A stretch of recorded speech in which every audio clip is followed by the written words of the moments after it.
Hey everybody, welcome to the JFree906 podcast and the Beyond Skinwalker Ranch series. We're glad to have you here. Jimm, Kjelgaard, and Seth Bridges, thank you guys for co-hosting once again. Appreciate it very much.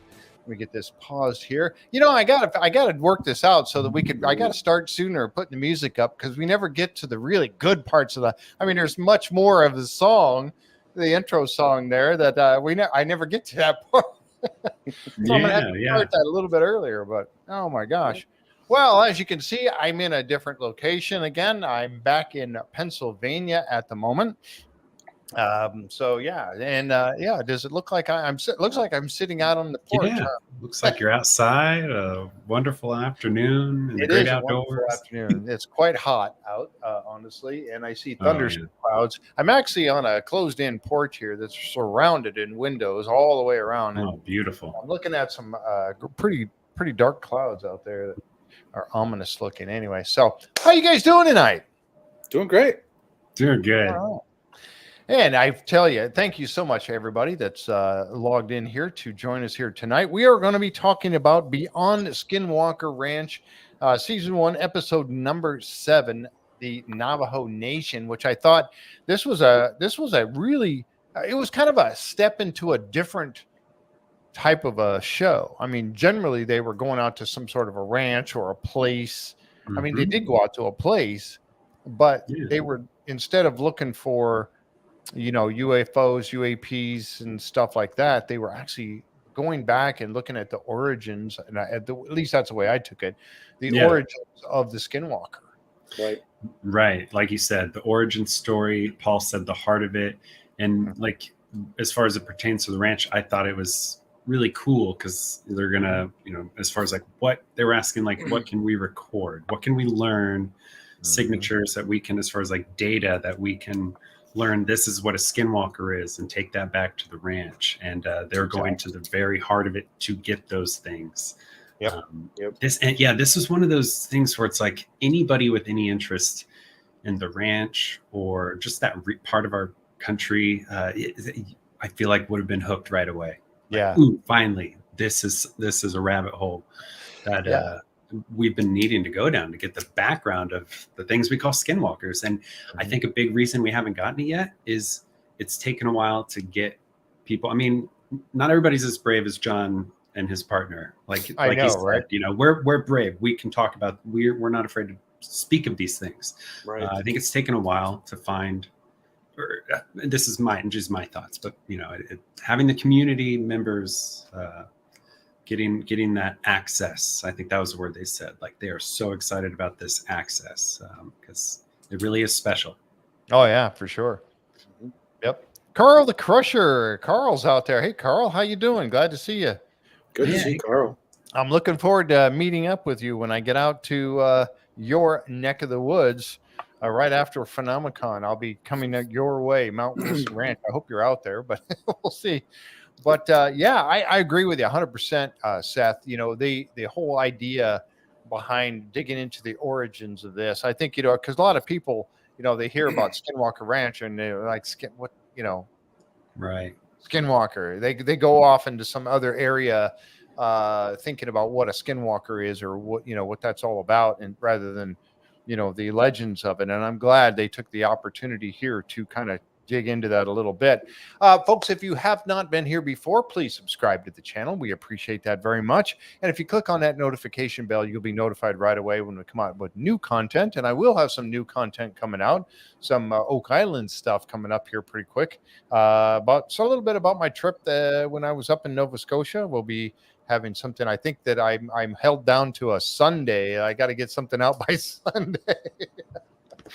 Oh man, I tell you what, I've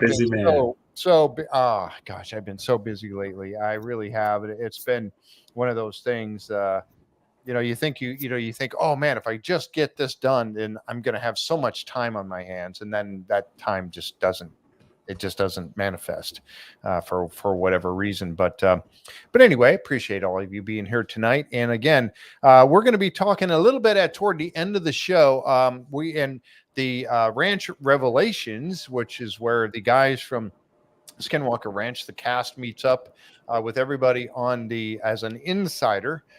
Meets up with all the insiders tonight, and then we'll talk about some stuff. I guess it's postponed, or it's not postponed. They have a new start time. It's like 10:30 Eastern, right? Something like that. Oh, So, I saw I got an email, but I hadn't checked it yet. Yeah, it's like 10:30 Eastern. Oh, you'll be in Vernal. All right. Oh, nice. Okay, Carl said he's going to be in Vernal at Phenomicon, after Phenomicon, and then possibly heading to Mount Wilson. All right. Well, let's hook up because I'll be there for another week after Phenomicon is over. I'll be there in the area still, doing some other stuff. Yeah, I'd love to meet up with you. So, all right, that's great. Carl, we love Carl. Carl's been on the show, and he's got a great channel going over there. Matter of fact, he just put out a new post about an apparition seen at the saloon. I saw that. I haven't had a chance to look at it yet. I just glimpsed it today, and I thought, oh, I got to go check that out. So check that on his channel for sure. That'll be interesting to see. This episode was insightful, and I really appreciated it. I'd like to have some background context on the interviewees. Were really quite articulate. Yes. They were. I agree 100%. Then, so let's jump right into it because this is one of those ones where, like I said, they went out with equipment to do some stuff, but okay. Miriam, sounds good. Yeah. I'll be looking forward to seeing you there. We're going to be setting up, Shannon and I, we're going to be setting up the guys at the Skinwalker Ranch, David and Ryan and Jeremy. I forgot the other guy's name. Sorry. They're going to have their Skinwalker Ranch Insiders booth as they did last year, and they said they will have a chair there for me. So I'll be sitting there quite a bit when I'm not off at one of the events that are going on, one of the add-ons that are happening, and there's so many of them. So I'll be hanging around there. Would love to meet you guys. I'm going to be going live quite a bit from there too. So, when Jimm comes over, Jimm will be sitting with me and putting on his headphones, talking with me a while. And Seth's going to do that too, I'm sure. And Shannon and whoever else. So if you're an insider and even if you're not an insider, if you're just somebody who loves the show and you've checked out my channel here, please stop by at Phenomicon at the Insiders booth and come and say hi. And say, we'll be live. Hopefully, we'll be live, and at that point, you can come on and say hi to everybody as well. And people are welcome to have tacos with me anytime. Yes, tacos. Yes, there will be tacos. I was actually on the phone today. Just a little while ago, I was talking to Bridget, who runs the whole. Bridget is awesome. I love her to death. Is, and she has the greatest staff. Oh my gosh, yeah. Yes. I had such a good time, and I've forgotten his name.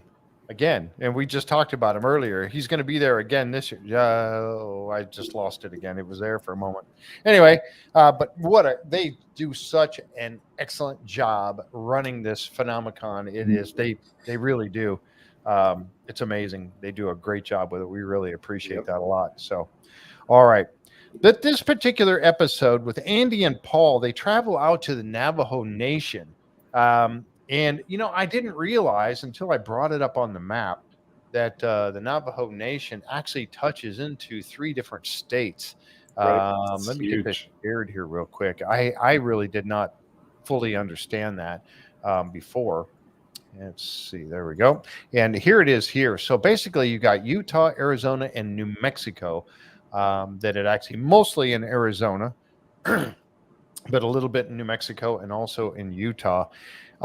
And this is an area where, again, they've got some interesting places at the Navajo Nation that, I mean, I'm almost at some point, podcast reunion at Phenomicon. Yes, that's right. Eva. Oh, God. So they go out and they meet with 2 people that we've seen. One we've seen before, Mr. John Dover, and also Stanley Milford, who are both former Navajo Rangers. And some of the things that they said on this particular episode kind of, I had not realized it before. Right. And the more I think about it, the more it's very disturbing. Mm-hmm. I didn't realize the origin story of what one does to become a skinwalker. What they Exactly. said That about- was the first thing that kind of like, Yeah, sacrificing a loved one, a very close family member. That Yes. is Pretty horrible thing, isn't it? Yeah, and not only that, but apparently there's a group waiting to initiate you once you've done that, to teach you how to use your new powers. That, you know, it's it's one thing to know of something, right? Like, oh, okay, skinwalkers, they're cryptid, this thing that people see. It's another to truly put yourself in the mindset of knowing that this is real. These are true forces at play here. And like John and Stan throughout this episode, these are not guys, you know, they're Navajo Rangers. They're not going to act scared or act like they should act cautious if there's no reason to be. They, throughout the episode, you know, are very much like this. These are real. They can kill you. And their powers are insane. The biggest mistake anybody could make is thinking that these Navajo legends are just mythology and, you know, made up stories to keep people, you know, on the right path. There's always something to these Native American legends, and whether or not you believe in them, guess what? It's probably going to believe in you, whether you want it to or not. So exactly, it's always good to be humble about it. Yeah, and that's one of the things when you said that, I had brought up one of the points that they had made, said many believe that just by talking about a skinwalker can actually summon a skinwalker. And that's why when you heard John say, we're not going in later on in the show, he said, we're not here looking for skinwalker. No, hunting, Not here to hunt them, Yeah. Well, I thought was what you're right on. Like the intent cannot be let's go hunt skinwalkers because they will find you. We have to he was very clear on what their intent was. We are here to measure evidence of anomalies related to the skinwalker. Yeah, I noticed that too, guys. That was So I got a picture here I'm going to show real quick, and this is where they first met, the No Water Mesa. The No Water Mesa, they go out there and they meet up initially. There's Stanley, Milford, and then also in there they are talking, and then also with John Dover. And because, as you know, John, if you've watched the Secret of Skinwalker Ranch, John has been out there and talked about some things there as well. And he also talking about portals, and that's the other one of the other really interesting parts about this particular episode. We'll get to that as we go along, but talking about the whole portal thing. This really, I mean, let's see. At Mount Wilson Ranch, I think we have a few Clovis. I'm meeting with archaeologists tomorrow there. Ooh, nice. Very cool. Yeah, that's very cool. I can't wait to hear about that. I tell you, you found something out there at Mount Wilson Ranch, and Carl has done so much information, so much research there. Interesting. Yeah. Kidnapped into slavery and taken up to Vernal to be sold or killed. Really? I just have to say something that I super, super admire about Carl. I'm trying to get into like meditation kind of like thing to learn more about it. And I remember watching one of Carl's YouTube things from a year or so ago where he was talking about meditation and how great it is for you and how it helps you to connect with things. And he's one of the reasons why I'm taking that morning meditation with Melissa Winterton at Phenomicon, because I really want to learn more about that. And Carl's perspective and insight on what a good thing meditation can be for you is really helped me out quite a bit. So Carl, thank you. You're awesome. Indeed. Yeah. Very good. Very good point to be made. I Am Joy said, I wish John Dover had his own show. And Seth, you were just telling me in the pre-show here about something I didn't realize, and that was about unsolved mysteries or something. Tell us about so on Netflix, there's a show called Unsolved Mysteries. Every episode's a different part mystery, or a couple of mysteries. But season 5, episode 3. Or episode 3, season 5, whichever one. I might have flipped those around, but they have their own episode in that show, the Paranormal Rangers, John and his partner here, Stan, and they talk about John has a sighting as a young adult that he saw with his grandparents. They talk about Bigfoot investigations and noticing the correlation between UFO sightings and Bigfoot. They talk about Satan's Butte and a guy with the last name Haas. I believe he was a teacher who saw all sorts of red orbs going from the sky, dropping down onto Satan's Butte. And this I just got from reading about it. I haven't even gone and watched the episode. I've seen the show, but I've not seen this episode. So I'm very excited to see it. And I agree with that point. They not only are they great on these shows like Unsolved Mysteries, I'm sure the episode's going to be awesome, but he does such a good job on Skinwalker Ranch. And their bravery, I mean, I don't think he's being modest when he said, like, you know, we're not afraid to fate. I don't know what he said. There's no question he's not afraid. We're not afraid of these things. You know, we will investigate it. We'll speak to it, you know, sort of thing. And I admire that so much. I think they're helping shine a light on it, right? Like, So they have been on things other than Skinwalkers. Anybody here seen that episode on Unsolved Mysteries? Yeah, I haven't, and I brought it up because I want to look at it probably tonight after. Well, I don't know if I can find some time this evening. I want to. It's Unsolved Mysteries season 3, episode number 5. Correct? Yeah, and it's really good. I've seen it. It's well worth taking the time to watch it.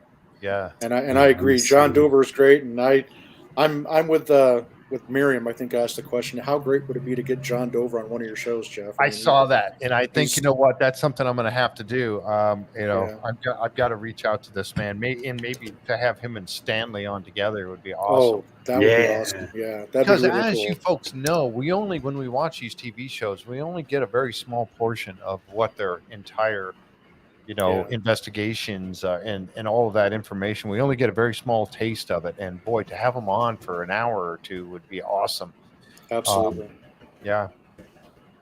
So this aired last year, it looks like. Oh, okay. Unsolved Mysteries, season 3, episode 5, was it? Yeah, I'm putting it in the chat right now. Okay, all right. Yeah, I definitely want to check this out because I tell you what, these two guys, man, this is this is too crazy. Actually, that one says Nazi war treasure and escape. Oh, I don't know. This is what I see on IMDb. I don't know if they're right or wrong, but okay. But yeah, their check that out. Their ability to, just like I thought, like with Blazing Bear, the episode where Blazing Bear was there, and they were freaked out and they're ready to go and they're talking about what they were seeing. They didn't say we're seeing shadow people. It was John. John was like, shadow people, and they were like, yeah, that, like, I don't know if they said it and we just didn't see it, or if he even was thinking shadow people but didn't want to say it because of that tradition of not speaking these things. Right. But yeah, I couldn't help but notice that on that episode too, where John was, giving a name to these things, calling them out. Yeah, exactly. One thing I wanted to mention too is that as we start to wrap up, we have a little extra time tonight because Ranch Revelations is on at 10:30 Eastern time, which is going to start really late for me, but that's okay. I'm going to stay up and watch it anyway. But also that after we wrap this episode up, if you want to stick around, folks, we're going to talk a little bit about yesterday's hearing, the UAP hearing that was on. And I thought, I am Joy. Thank you very much. Thank you. That's very kind of you. But we're going to talk about that hearing a little bit. And Jimm, is there a hearing? Just kidding. Yes, we had some great stuff happen on 6/26 and now 7/26. We've had some interesting things happen in that hearing. I got to catch I missed the first hour or so. I was on the road, and then I was so happy that our folks over at the Skinwalker Ranch Insiders Discord channel helped out, and I was able to catch most of it there. I need people to help explore 300 acres near Skinwalker Ranch after Phenomenon. So if you can go, that would be cool. I am in. So when is this, Carl? When is this, like a couple of? I mean, so Phenomenon is what, Wednesday, Thursday, Friday, Saturday.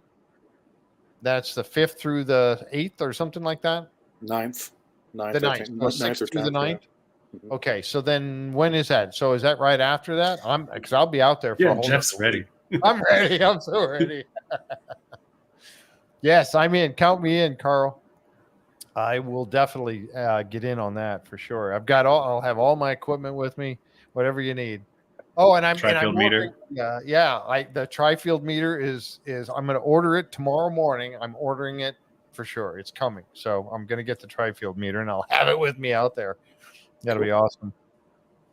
All right. So getting back to this now, the guys went out and they were talking about. Okay, sweet. I'm in. I am so in. That's great, Carl. They went out and they went to a place where I would not want to have anything to do with, quite honestly. I'm sorry, but this name of this place just sends chills up my spine. Quite honestly, Satan's Butte. Yeah, and it's not just one of those places where it has a name like that, but also they said it was, as he was talking about it, they met out here with a guy by the name of Art Hardy, and Art called this a place of evil. Yeah, place of evil. If a medicine man tells you that a place is evil, you pretty dang well better pay heed. I'm not so sure I want to go there. Right. There was a place, talking about Carl. Carl talked about a place where he went, where he got physically sick, being in this one particular place. And if there's a place like this that's a place of evil, I don't want to. I don't know. I would have to be very. I'd really have to think strong and hard about the need for me to go there. For a place like that, especially like you said, when you have a local medicine man for the Navajo tribe tell you that this place.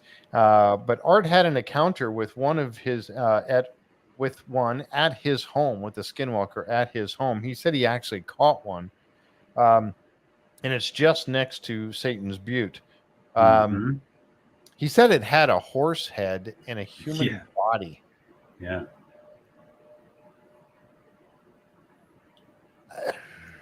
Sounds like a couple people I went to school with. I mean, think about that. I mean, if he said it was passing by the window,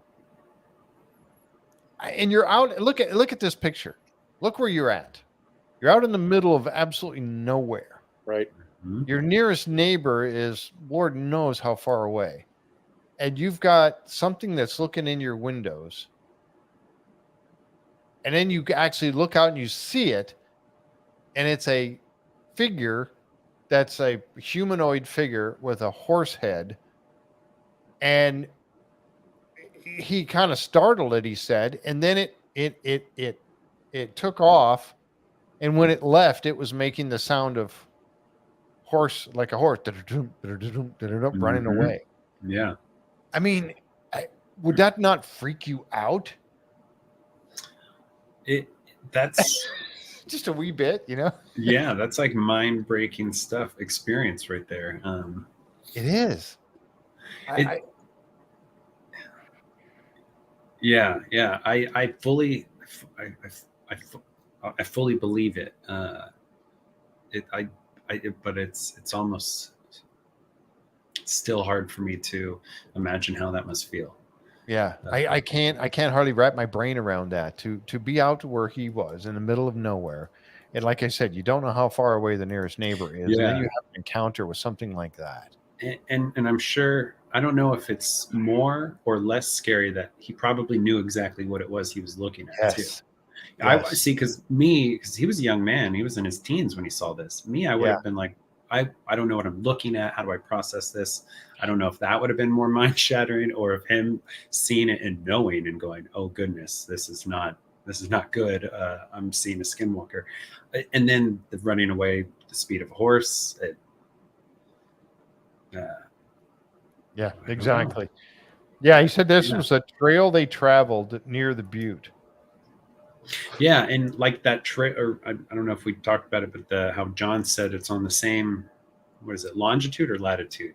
line as Longitude. Skinwalker Ranch. Longitude line. Yeah, I got on Google Earth right away. I was looking at Satan's Butte and looking at the kind of how there are a lot of mountain ridges that just you could travel along the top of. Oh, we'll get there when they talk about the portals, right? I forgot. Yeah, that's crazy.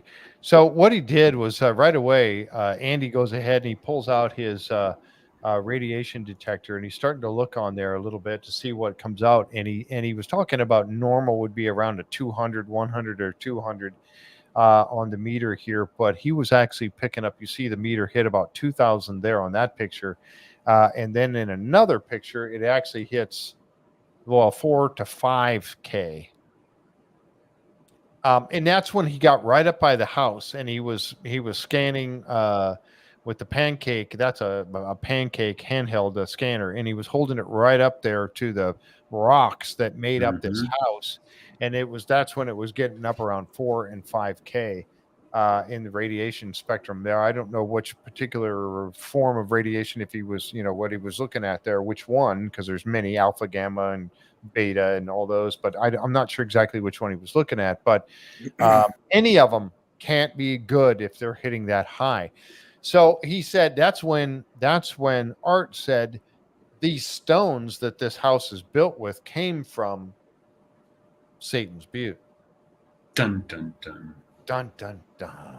And you're like, okay. So I mean, just think about that alone. Yeah, if somebody's living in that house, and they're getting Mm-hmm. radiation levels like that, what can that possibly be doing to somebody's, and why? I mean, what's I can't quite figure out why. Why would this be the case? Why would you be getting these kind of readings?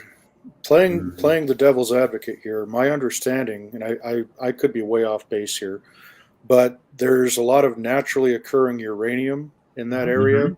Yeah, and there's also, my understanding is there's a theory anyway, and I'm not a scientist, I'm not a historian, but that's perhaps some of the downwind radiation from the atomic weapon testing that happened back in the 50s and 60s may have drifted down into that area where the Navajo Nation is and settled in there. So that could be one possible scientific explanation for why the radiation readings were so high, because of the naturally occurring uranium that's there in the area, plus potential fallout from the downwind stuff. But could be something else entirely as well. We don't know. Yeah, but if it's in the rocks that you use to build your home, what could that be doing to you? Exactly. I just can't imagine that. So immediately, that's when, after you got those readings, that's when Andy said, okay, we've got to go over to the Butte and check this out. So they do. They get over there and they go over, and here's just a couple pictures of it. There's one there.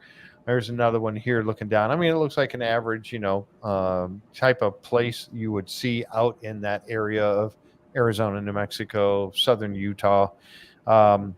Oh, really? Yeah, lots of mining there, natural uranium. Thank you, Susan. Again, that's probably why he had that radiation detector with him at the time.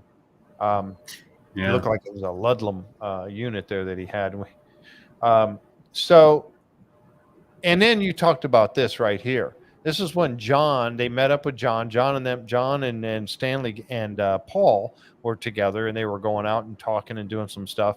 And they came over, and this is when John said, as they were walking out into the Butte, he was mentioned that, they're on the same longitude line as Skinwalker Ranch.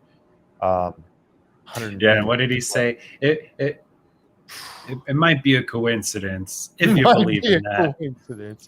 There are no coincidences. There are no coincidences. So this kind of really again, you try to wrap your brain a little bit around some of the stuff that's going on. And trying to, and talking about Skinwalker Ranch, and we're going to talk about last night or Tuesday night's episode of The Secret of Skinwalker Ranch tomorrow night.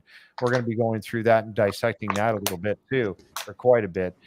But you talk about some of the strange things that are happening up there, and now they're happening down here too.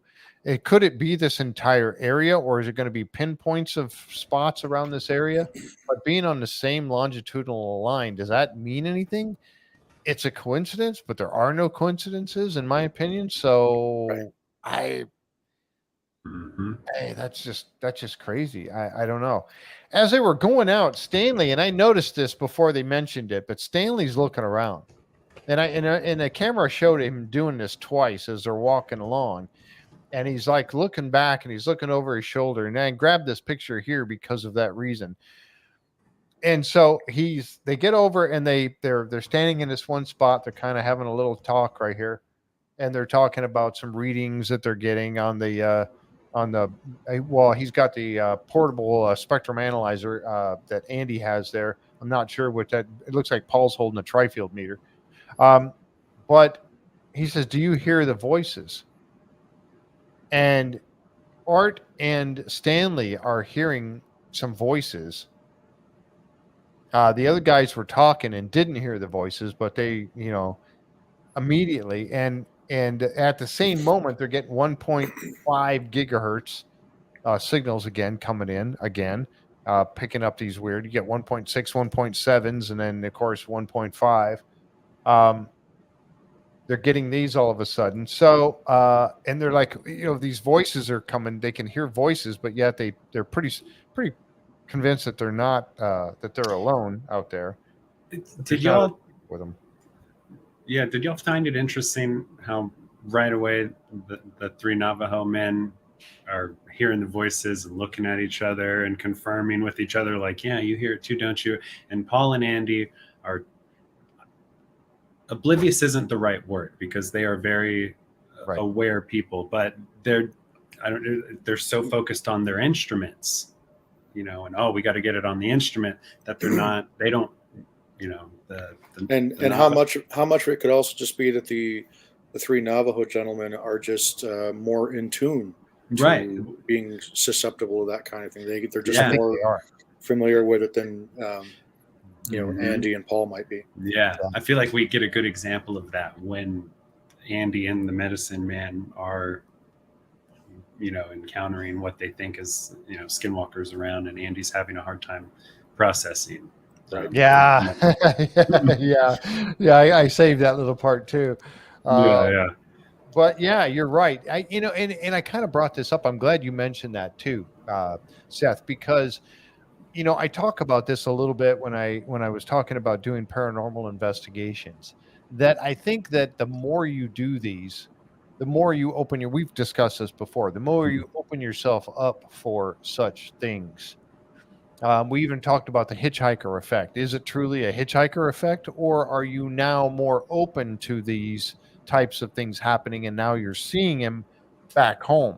Yeah, but they were always there. No, there are people who definitely believe in the hitchhiker effect, and those, and I don't know. I mean, I'm still trying to investigate this and try to come up with some sort of an answer for myself on it.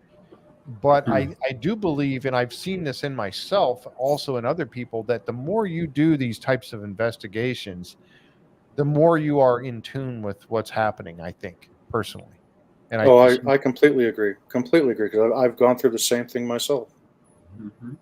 Yep. And I think that Stanley and, of course, Art, being a medicine man, so Stanley and Art and also John are very in tune with this. And like you said, not to say that Andy and Paul aren't, but Andy and Paul are looking at their instruments.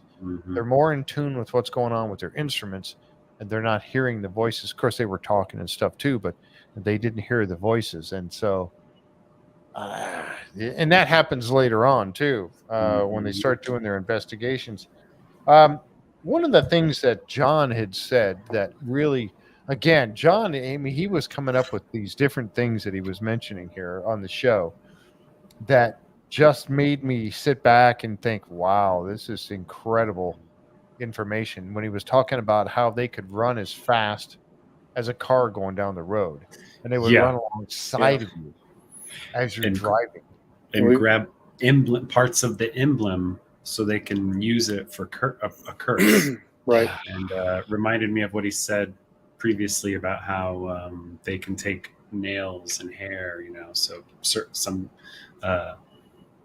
some tribal members won't like leave nails or hair stuff outside, because they burn it. I don't want the skinwalker to take it and use it for these curses. And the most mind-blowing thing he said of all, which I think that's what you were getting at, was how they travel along that trail, right? They use that magic word that we hear all the time, our favorite word, portals or wormholes. Yes. Yeah, as gateways, he said. To suggest, so right away I'm thinking, okay, so there's more than one of these portals. Yeah. So they go over to and then it again, when they're talking about the investigation for the evening, one of the things they're talking about, and Art tells him, he says, he goes, well, when Andy was asking him about going over to Satan's Butte, and Art said, well, it's safe, it's in the daytime. He says it's at night when you want to be careful. And then he's like, later on, Andy and Paul are like, hey, well, we're going to do a nighttime investigation. Do you guys want to join us? And I'm like, what would be my answer to that? I don't know. But here, and then they go out there, right? And they get set up. They're doing thermal. They're doing the spectrum analyzer. They got some different things happening out here. And then the storms kick up. The more they start to do, the more the wind kicks up. And there's the thermal imaging screen showing the FLIR. But the more that they start, well, okay, let's do this investigation. Then the winds kick up. It's like it changed. Right. Now, so what were they? They weren't playing anything. They weren't transmitting anything. They just had all their usual UFO DAP, spectrum analyzer stuff, and FLIR camera, and they were just at this place where the skinwalkers congregate. And I think, like, again, we're saying, John kept saying, we're not hunting, we're here to gather, what was it, proof of like the anomalies related to it. Because watching it, I was curious. I'm like, are they playing anything like to get a response, or just they were just doing simply gathering data was all they were doing. They weren't trying to transmit anything or anything like that. So and then they started getting signals in the 900 megahertz range. You think about that. People are like, well, obviously you're going to get signals all over the place. People are transmitting on different signals all over. Yes, that's true. But right in the middle, if you got to, and this is one of the drawbacks to actually being there at the moment. We're watching this on TV. We're only getting bits and pieces of lots of film that was taken while they were there, right? So we're not there for the whole experience. So you've seen at times when there's absolutely nothing on the spectrum analyzer. Nothing. I mean, it's just background noise. Static, just background static noise. But then you see this signal jumping up in certain areas like this. But there's one of them in here, like this here. You're starting to see this is 1.1 gigahertz, and you're starting to see all kinds of different things happening. But then you get the mirroring. These right here. These are the ones that kind of blow me away a little bit. Now, I do understand harmonics and all this. I was a radioman in the Navy, and I do understand how that works and sidebands and all that. But you got these peaks that you see, and they were all moving in unison. Now, are these harmonics of the main signal? Could be. But I mean, why? Why is that? They had to have a baseline. That's what Christy said. Yes, they had to have a baseline. So, and this was in above them and beyond the baseline, these signals that they're getting. And they're getting them while they're up there trying to get their data. That's when these things are happening. That's when the wind was kicking up, that's when all these things started to show up. And then, and it was trying to blow the laptops over. And then they said, John and Stanley said, okay, they don't want us to be doing what we're doing, is what Stanley said. And then John, and we don't know how long after that, but pretty much right after that, I would think that John said, yeah, we need to wrap this up. They wrap it up, and what happens? The wind just dies right down. Wind dies down. So, guys, and chat as well. Susan. Thank you so much. Wow, that's great. Thank you so much. I appreciate that. So, everybody here, I mean, John says they don't want us doing this. I imagine they would be skinwalkers. Yep. And the wind is going crazy. And then they decide to leave and the wind dies down. Does this mean we add weather control to the list of their abilities? What do y'all think happened there? Were they controlling the weather, or were they in communication with weather spirits? Or that's another thing where I'm like, what? Because I agree. I think there was a strong correlation with the intent to investigate and the wind, because as soon as they were like, let's go, it's like, oh, okay, cool. Yeah, absolutely. But what do y'all think happened? Like, can they somehow control weather on a small scale with like wind gusts? Or is it this place has power, or what? I've heard legends, not just within Native American folklore, but also elsewhere, that one characteristic of particularly evil spirits is that they have control or the ability to manipulate the air. So therefore, that means that's how they can mimic or imitate any sound, because what is sound other than just air molecules banging together? So, and it would make sense. Think of dust devils and like dirt devils. Right. And it would make sense that if they have some kind of dominion over the air, why wouldn't they be able to create wind, like really strong gusts of wind and other things like that? So I wouldn't be. Sorry, I'm so sorry, Jim. Keep going. No, I was just going to say, for me, I think that there probably is a correlation in that regard, and a lot of people would say, well, it's all just strange coincidence. But again, Jeff, there are no coincidences. That's right. So I think there's a correlation between the two, and I think there is more than a little truth to these old Navajo legends. Without question. Yeah, and if this is a place like they were saying, and this is what I got excited as you were talking, because and I do this to you guys all the time. I'm so sorry to interrupt. Y'all will just say things that get me excited. And I'm the one that usually talks too much, so you go. I know you're being really quiet tonight. I'm not used to this. Yeah, I'll be quiet after this, so you can talk more, Jim. But it made me think about like how they were saying there was a cave here where they would congregate. And if this is a powerful location for the skinwalkers, and this is some place where they gather in groups, it makes sense to me that together their powers would be even stronger. Yes. So probably they could, their manifestations with weather would be even more like intense, like to where you're getting blown off a mesa almost. Yeah.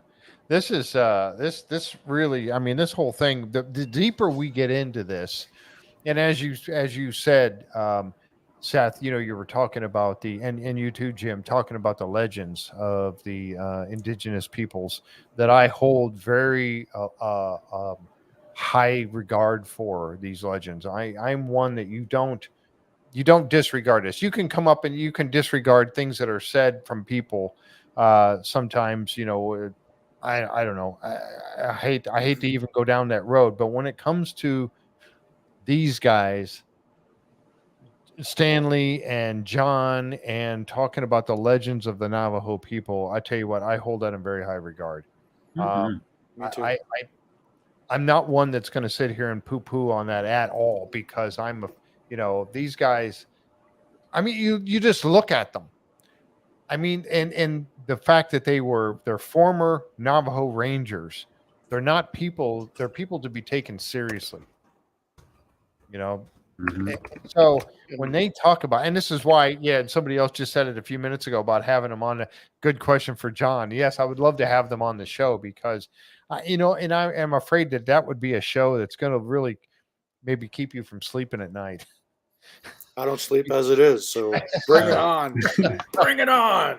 Because of the weirdness and it's stuff of nightmares.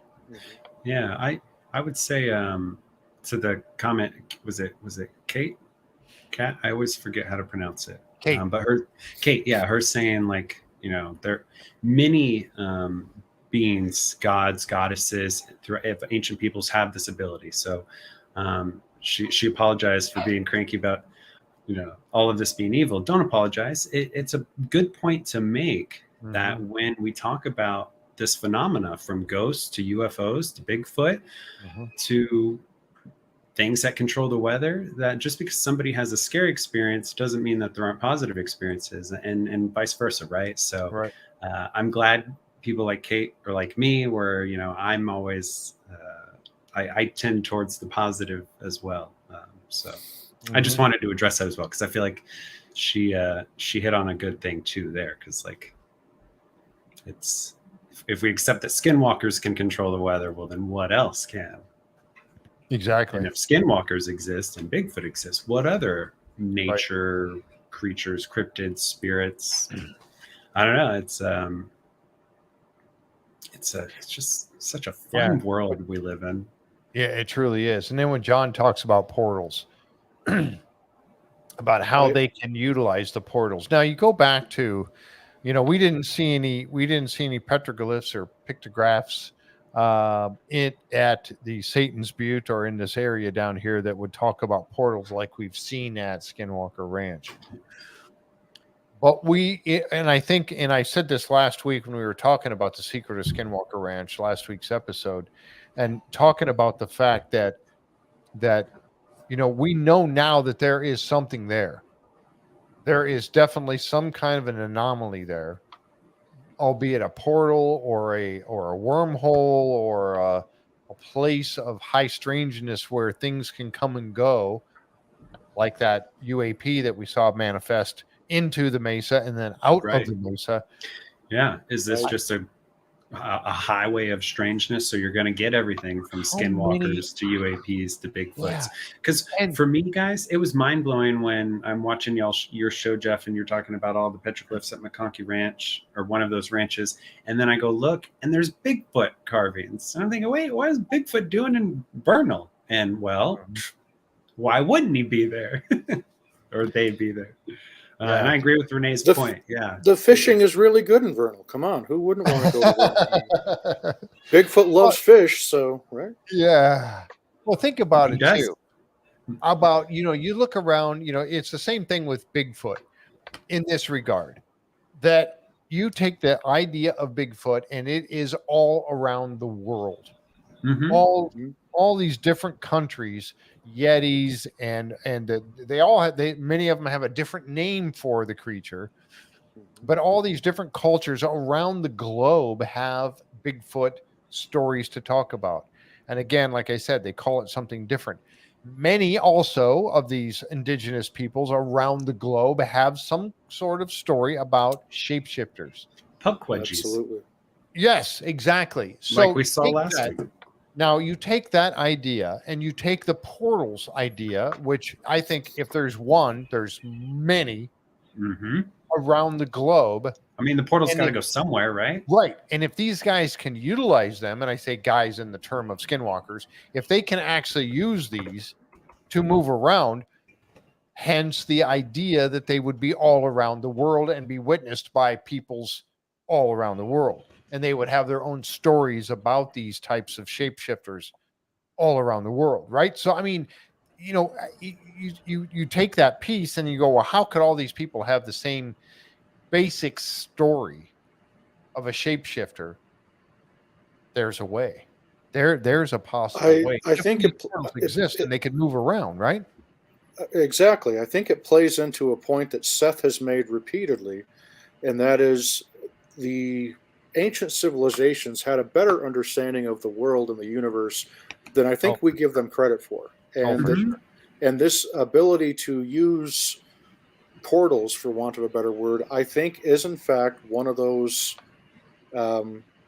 methods, if you will, that has probably long since been lost by the bulk of humankind. But you hit on it exactly, Jeff. Why is it that civilizations all over the world, indigenous peoples, have the same basic stories of not just shape-shifting beings, but of entities that come from the sky or that are coming in and out of portals? And again, I don't believe in coincidences. There's got to be a reason why you see that same spiral depicted not just on McConkey Ranch, but you see it down in Sedona. You see it over in Europe and areas where the Druids, had their religion and things like that. You see it in New Zealand. You see it in Australia. You see it all over the world. So I think I think you're absolutely right, both you and Seth, that there's a reason that these indigenous peoples have these legends, and it's because it really was a thing. It was very real, and another reason why you don't just simply discount the Native American legends, because there's more than just a shred of truth to what they were. Mhm. And Absolutely. just because mainstream science and reason has taught us to discount it and pass it off as just being folklore, Mhm. you know, it's Yeah. we're seeing evidence all around us. People just aren't looking, or at least they're not looking with the right kind of eyes, if that makes any Right. sense. Yeah, it does. So, And and I think that once we find out about this, um, and I think the guys, and I mentioned this last week on the Secret of Skinwalker Ranch recap, that I think these guys are on the verge of being able to come up with a way to detect these anomalous areas all around the globe. And when they do, we're gonna find this world is so much not what we thought it was. I really feel that uh, day is coming. I may not be I alive for agree. it when it happens, but I say we're getting so close. And I think that when now here we go. I'm going on this big stretch now, but you talk about all the different types of entities that can utilize these portals or these way gates or whatever you want to call them. Mhm. Hidden doorways, invisible doorways around the globe, all these different types of entities that can use it. We can't. We don't know how to even detect them for sure, and then to be able to turn it on to be able to use it. But you've got, we talked about it with Bigfoot. We've talked about it now with skinwalkers. We've talked about it with UAPs moving in and out of these things. They all seem to be able to utilize these highways, and are they confined to just the Earth? Does any of these portals go somewhere else to another planet someplace?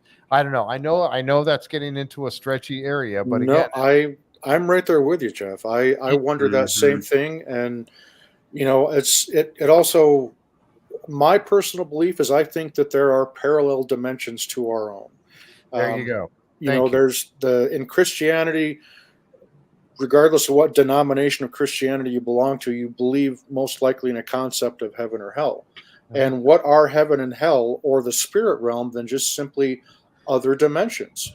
And Mhm. so I think that there are places on Earth, and I think Skinwalker Ranch is one of these places, where that electromagnetic barrier, to put maybe some kind of scientific attempt behind my explanation Mm. here, Yep. maybe that electromagnetic barrier that keeps the dimensions separated from each other gets, they again, they bleed into one another, and that's when we Exactly. see these things happen. And then sometimes, like you were saying, Jeff, maybe there is a mechanism to control being able to jump back and forth. But is that mechanism done with some kind of a device, or is it some kind of natural energy field that exists, that a creature such as Bigfoot can just simply, they're just born with Yeah. the ability to know how to use it? And maybe that's why we never find remains of Mhm. Bigfoot or anything like that. I firmly believe that there's something to the Native American legends, that where Bigfoot is concerned, that they draw energy of some kind from trees, and that's why anytime that you hear of these stories where Bigfoot comes in and kind of causes a ruckus whenever the trees Mhm. have been disturbed, or they're cutting down trees or things Yeah, like they don't that. like So, loggers. Right. and I think there's something to that, and I think the way that they get, why they always appear, so why it's such a transient thing, is because they are jumping from their parallel dimension into ours. And I think, Right. now I don't have any way of proving that, but that's where my Yeah. personal No, thought I'm process is. I'm I'm with you, Jim. I love what you said about that. Their ability to tap into just like these skills, right? Where it's like Right.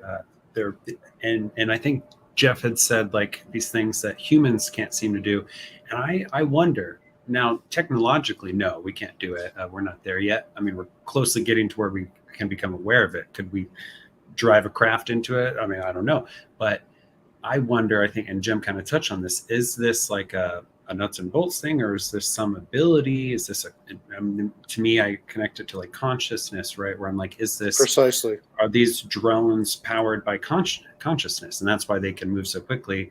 Or is this something that we truly can't do? Because as some of your guests you've had recently, Jeff, we are psychic, all of us. Oh, I think all different of us, levels. Some people are more in touch with it, but so when I think of reading, I would have never learned the magic of words if someone hadn't taught me.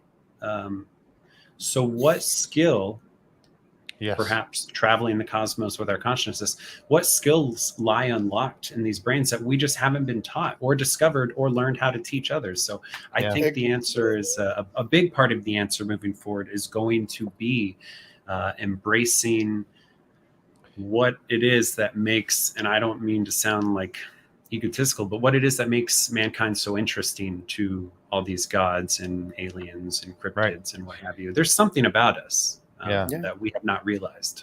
Yeah, some of the folks we have tacos. we have tacos. Right? They don't have tacos in other dimensions. That's enough to bring anybody here. Yeah, I think many of the folks in the chat are coming up with it. I think Alan called it. He says we call it the ether.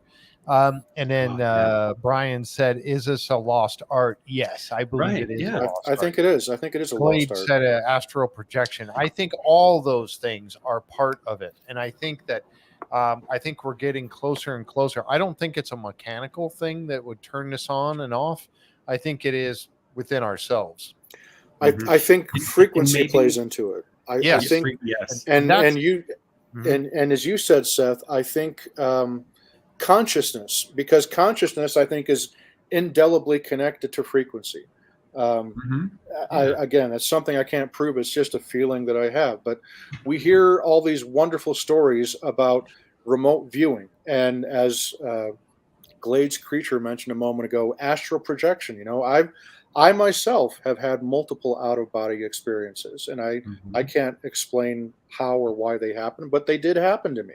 They were very real. So I believe that consciousness, when people are remote viewing, they are not inhibited by physical barriers, right? Correct. So consciousness, it's a field. They just found a way to expand their field and manipulate. Precisely. And that's part of why I'm so interested in meditation. And Carl did such a great kind of a demonstration of meditation in that one YouTube video of his that he watched. And that's why I want to learn more about it, because I think part of the key of figuring some of this stuff out is figuring out how to get your mind and your body in sync with each other, and figuring out what frequency, you know. And I'm sorry to get so new agey and weird, but you know where we're at, Jimm. So it's that's I just think that it's all related. The consciousness, frequency of having our mind and body in sync with each other, and consciousness. It's just it makes sense, because I think that's how we truly see with other eyes, other than what we see with our physical eyes. I think there's other ways to see what is out there in the world and the universe beyond what we cannot see and sense with our five senses. You have to trust. You have to be able to trust what you're. And I think this is a big part. It is for me anyway. Trying to do remote viewing or anything like that, you have to trust that what you're seeing is real. Right. You have to have faith in it. If you don't, you're not going to believe that it's happening, and therefore you're going to say it doesn't work for me. You have to have trust in what you're doing. But you touched on a couple of things that John Dover, and when he said this on the show, and I'm going to read what he said, but when he said this on the show, I'm like, yes, John, that's what I've been saying in a little bit different terms. I've been saying this for the last year. John said it has to do with portals in other dimensions. Some are right next to ours, some that are right next to ours, but are at a different frequency.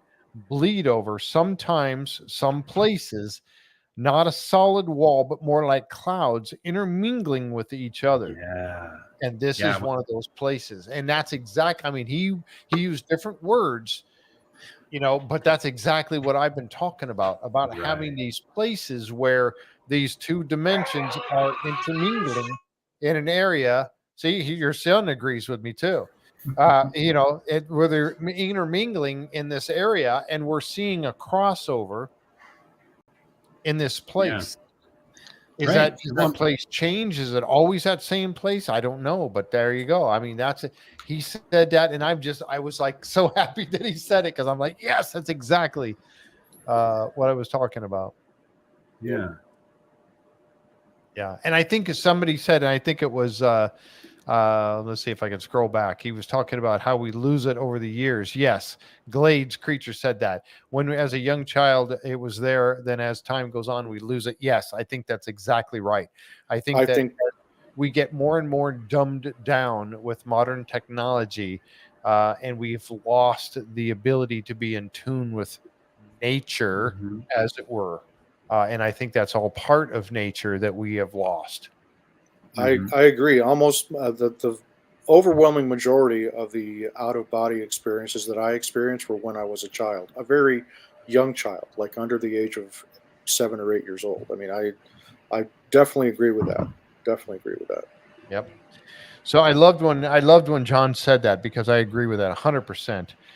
Then they went out and they talked to an eyewitness. Now this is where this kind of shows the job, if we can call it that, the mission, the job that John and Stanley are on. And you mentioned it earlier, talking about the episode that they're in, an Unsolved Mystery, Seth.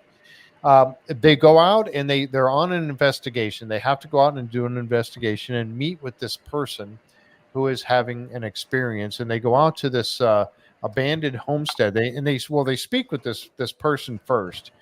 She did not want to. She was darkened out, so you couldn't see who she was, and she didn't give her name or anything like that to keep her.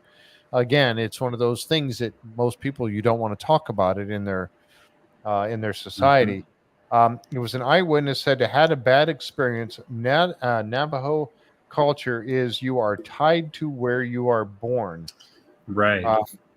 And then they had to leave. This thing happened at this house, this abandoned homestead that I'm showing on the screen right there. And they left in a hurry. They were all scared. The kids and whatever, they said, no, we're out of here. We're not staying here after the experiences that took place out there. So, I mean, that's. Yeah. Yeah. Your point about how, like, they're tied to where they're born, like, that was not a decision that they took lightly, to leave their home and just abandon it. And we'll see, they left belongings behind, clothes, cribs. Like, it looked like they just left in a hurry. Yeah. Yep.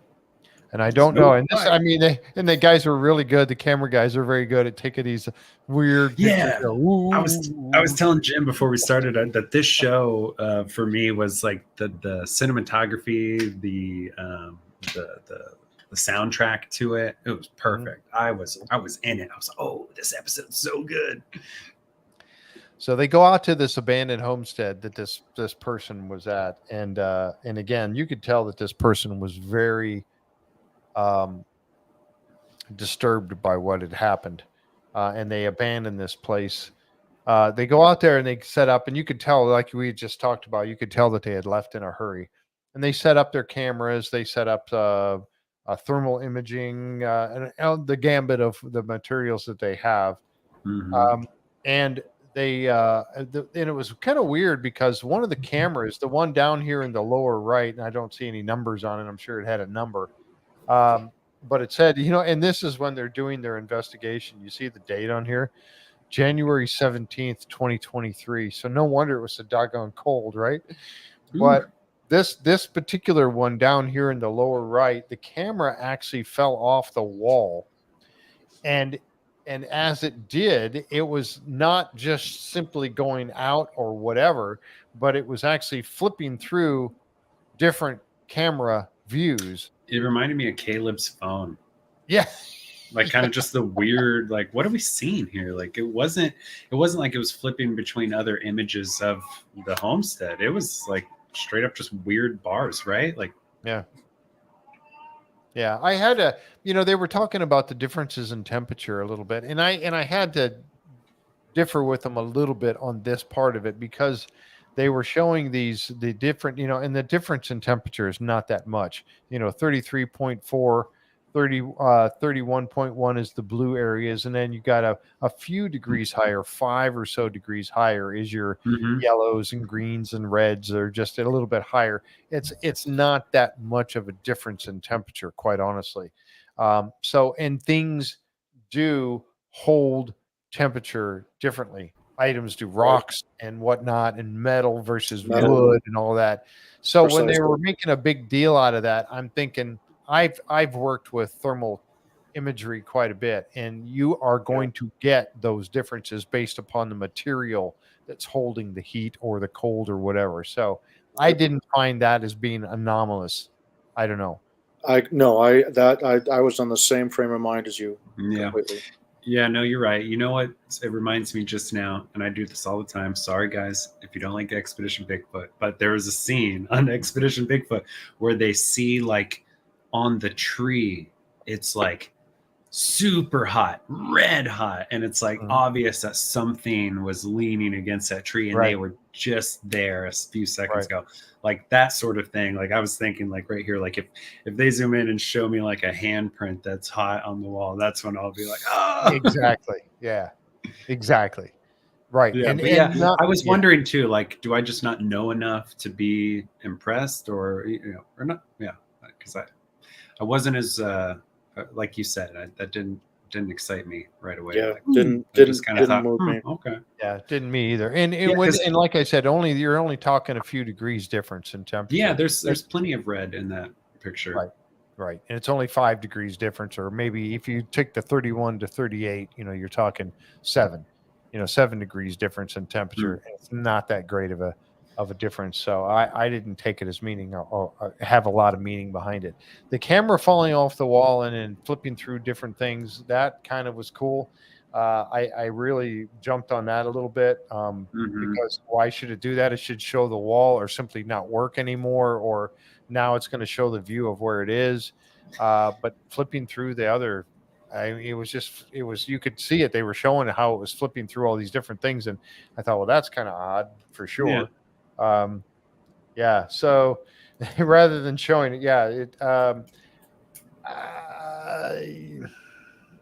one of the things that was said, and they started hearing these sounds, and I was going to try to record them. They started hearing these sounds when they were outside. Yeah, because Paul and John are inside and they're kind of scanning around, right? Yeah. And it's Andy and the medicine man outside when they start Yes. hearing these. And could y'all hear it? One I time did. I felt like I heard someone go rah, like a weird. It wasn't fully animal and it wasn't fully human, but I didn't know if that was just like my imagination. I heard one like that, and I heard a couple that almost sounded like an animal or a coyote, a young coyote, making some sort of a sound.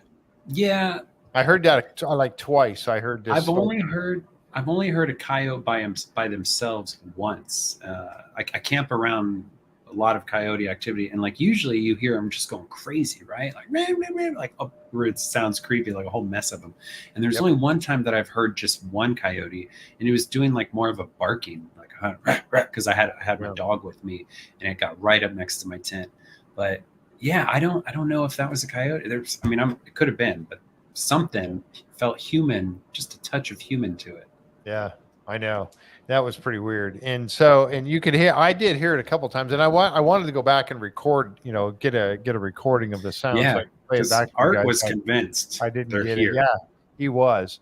And you see, Andy says, I don't know how to process, the idea that they are here. And that's when Art tells him what you had mentioned earlier. Yeah. Don't process, just listen. I think he even like kind of went like shh, like he cut him off mid-sentence. Yeah, which it kind of like what we're saying, what I brought up earlier when they were in that canyon and the Art and the Rangers heard the voices. Without his instrument, like, well, I don't know. You're saying that they're here. How do I process? I believe you, but I need to verify it. Like, he's in that mode, and I think a lot of us need to be told this, right? Like, quit spinning your wheels, be here, absorb what's happening. Yeah, I thought that was such a cool moment. Yeah, And Linda. Yeah, I'm sorry. Go ahead, please. Sorry. no, I was just gonna say Andy is my spirit animal in this situation, because I feel like I would have been the same, of like, what is happening, trying to like use words and blah blah blah, and I need people to just go, shut up, just listen. Yeah, and that's Linda just said something about the chat, and I wasn't getting it either. So Yeah, I'm not getting chat. My chat is not up to date. You just had a new one that I haven't seen that one yet. So I don't know what's going on with the chat, but I'm not getting. Yeah, I don't see it either now. I'm not getting or like some of the them. recent messages. And I can't log out, log back in, so I'm not going to do that. But anyway, okay. Linda had to reboot, so I'm not going to do that. Just pop up, folks. It looks like we have a little issue with getting the chat, and I can't refresh my screen, or I'll lose things here. So, Linda, just continue to put up whatever you think is pertinent, as you always do, and we'll do our best with it. So, but yeah, see, that's one of those times. Yeah, that's what I heard. Yeah, Ann said I heard a high pitched. Yes, SoCal girl. Yeah, high pitched, quick sound twice. So did I. That's exactly what I heard.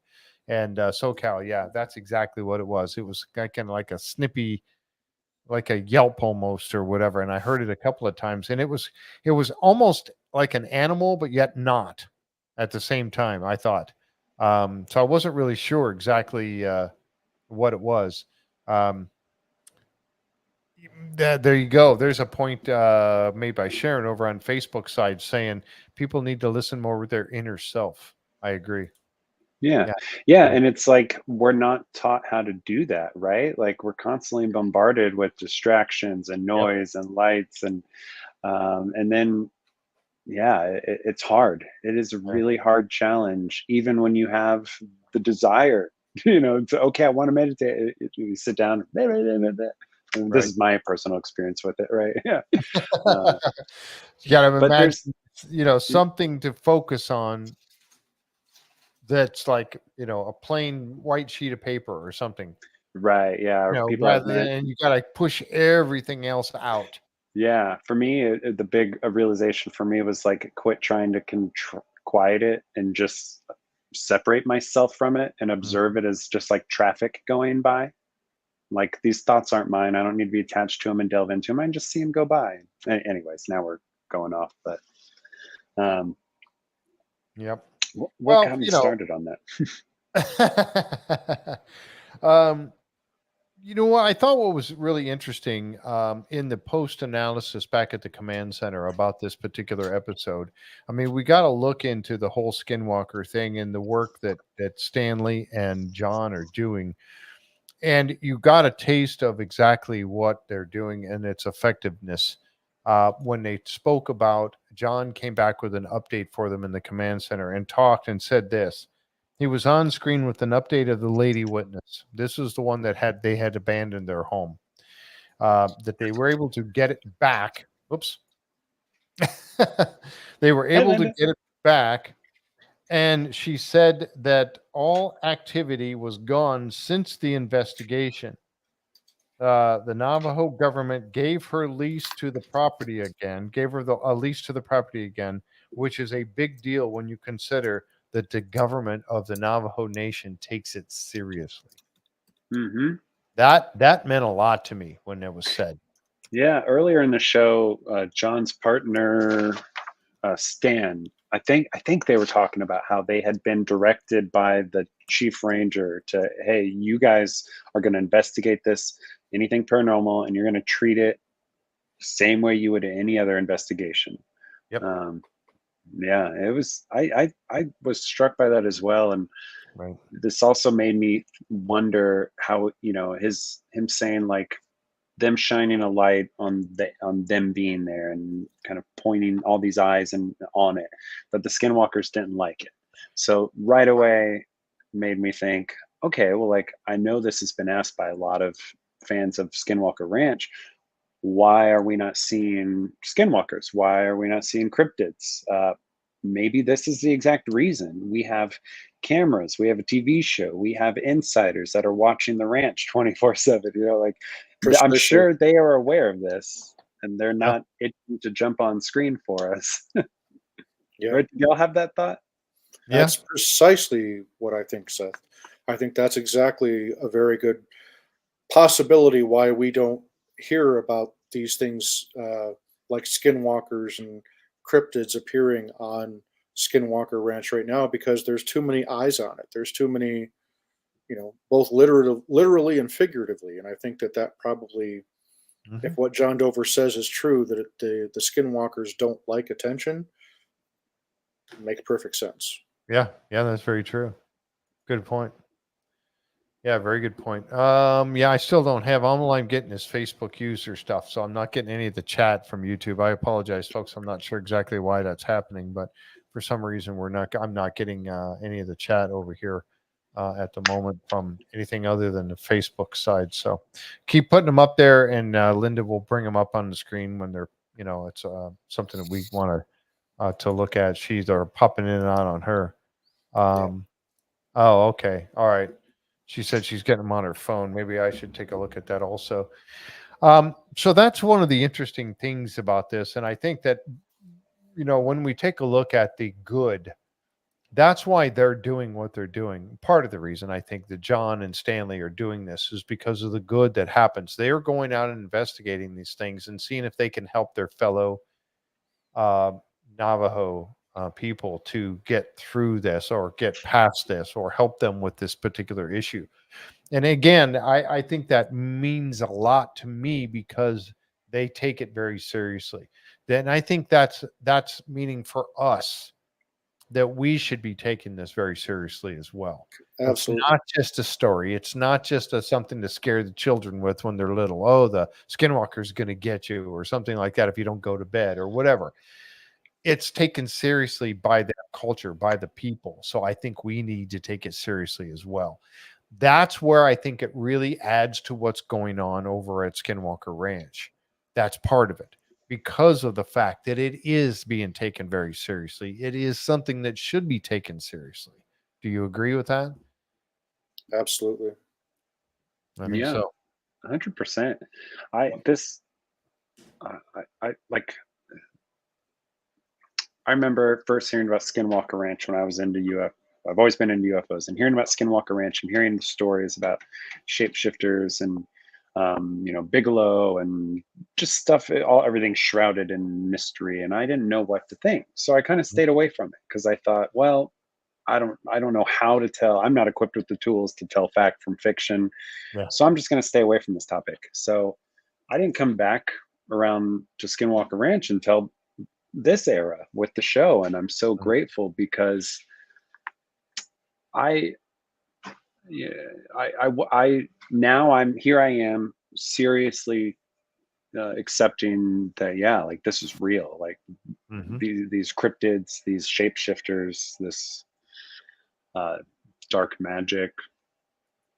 In this instance, right? Not all magic is dark, but yeah, like just it's just, this show's doing a lot for Yeah, my I agree. personal growth.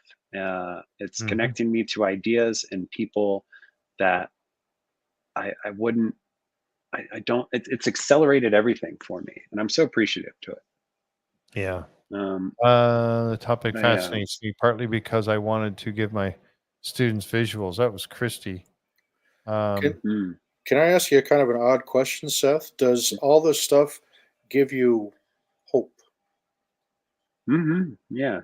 Because that's the best way that I can describe it when as I've learned more about this stuff is it gives me hope that there is a bigger universe, there's a bigger world out there hang on a second. that you know that's just and I know it's an odd question, but that's kind of No, yeah. It's yeah. it's it is a weird thing because it can be scary, and it's something that like there's topics about this that I took lightly a year ago that now I'm like, oh, that's serious. I respect the there's there's certain things that I'm not going to go saying or trying to expose myself to that a year ago I probably would have just oh, sure, what's this?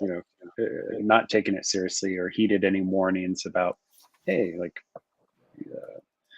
maybe protect yourself. So, yeah, even though there are scary things, and I have had moments like realizing things like, um, just these things like astral projection, remote viewing, all these like different psychic phenomena, maybe not even that haven't been on the show, but just spinning around the periphery of topics like this, right? Like, this is when I have to accept that, like, okay, well, like, I guess this is real. It can be scary. And I do get that feeling of like wanting to fight it, or even wanting to just be like, this is too much. I'm gonna put my head in the sand and move on, but once I get past that initial like kind of processing of like the shock, I am left with a feeling of hope and like excitement, because it confirms things, right? Like your thoughts, yeah, that's kind of what I mean. It's your thoughts, everything from music, all the things I felt. A very personal story about myself. I stopped believing in God because I thought it was all in my head.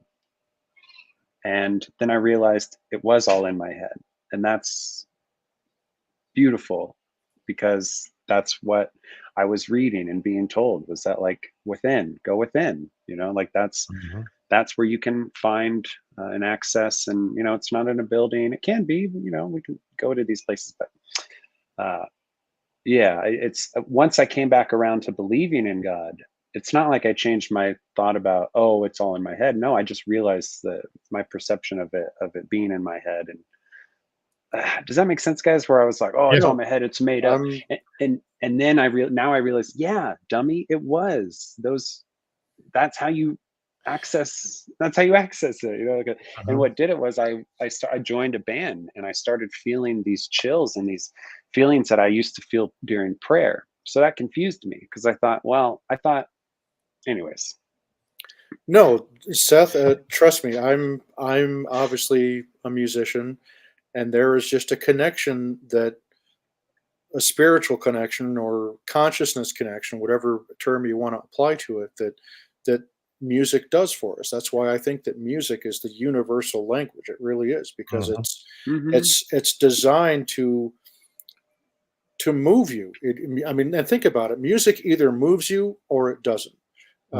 And there's very few things that can influence us the same way as profoundly as music can. I mean, think about it. There's music that can make you laugh. There's music that can make you cry, that make you feel, a sense of patriotism and pride. And there's very few things that have the power that music do. And music does have the power to connect you to that thing that has been missing in your life. And that's why I've devoted my life, professionally to the art of music and the art of sound engineering and things like that. So what you're saying, truly, Seth, I'm right there with you. So we're both of the same mind. Yeah. So long story short, the seeing my experience with shadow people, as well as just this interest in this topic, it has brought me around. When I was younger, I had a fascination in this, religions and spirituality, and then UFOs, and I thought they were separate. And now more and more I'm thinking, well, are they the same thing? Is everything? I mean, we know everything's connected, right? Like, but I love all the dots that this community and this show has connected for me. And I know I feel like I'm not alone in that. I think a lot of people have like, and you're not alone, Seth. No, absolutely not. Yeah. So that's why I keep looking over here now, because I brought up okay. YouTube. Thanks, I brought Dana. up YouTube on my other screen over here, so I could actually see the chat now. I was looking at some of that. I agree with Seth. My mind has been awakened to the possibilities awakened out of our universe. Yeah. So there it is, right there. Yeah. Awakened to the possibilities. Linda's really doing double the duty now. She's trying to get all these chats up here for us and stuff. I don't know why the YouTube chat's not showing up in StreamYard now all of a sudden, but that's why I keep looking over here now, because I've got it up on another screen. I'm checking it out. So, but yeah, so that, and I agree. So, so much was revealed in this particular episode, and I think it ties as they went back and they talked to Eric and Travis, and they were very happy to hear this and how it all ties back to exactly to Skinwalker Ranch. I think it really does. And again, if it's a possibility, as we saw on those rocks, the pictographs on those rocks at Skinwalker Ranch up on the mesa by where Blazing Bear was playing, and they saw a shadow figure. Remember, they saw a shadow figure up there. We talked about that. Was that possibly because that's where there is a portal somewhere in that area, and they can move back and forth? Can they move around the world in these portals and stuff like that? Is it something? I mean, we've asked a lot of these questions tonight in this podcast about this, and is it something that we can attune ourselves to? Can we utilize them as well, and are other entities using them? I think all of those are viable and valid questions, and very likely that they are true. We'll find out as we go forward, but I think what the guys are doing on the ranch is, and what Paul and Andy are doing in this is very good work. And I think also that John and I never knew John. I mean, we've seen John on the show on Skinwalker Ranch, but I never knew he was part of this until this episode. And I'm glad we saw this. Him and Stanley are doing great work for his people, their people. And I think this is fantastic. I'd love to get those guys on the show. So yeah, they're not in the minority either. They said most people on the reservation or the Navajo Nation have seen this. Most it's not like, a few people. Experience. Yeah. Yeah. And those guys were like, what? Most everybody? Yes. Most everyone has had an experience. So, yeah.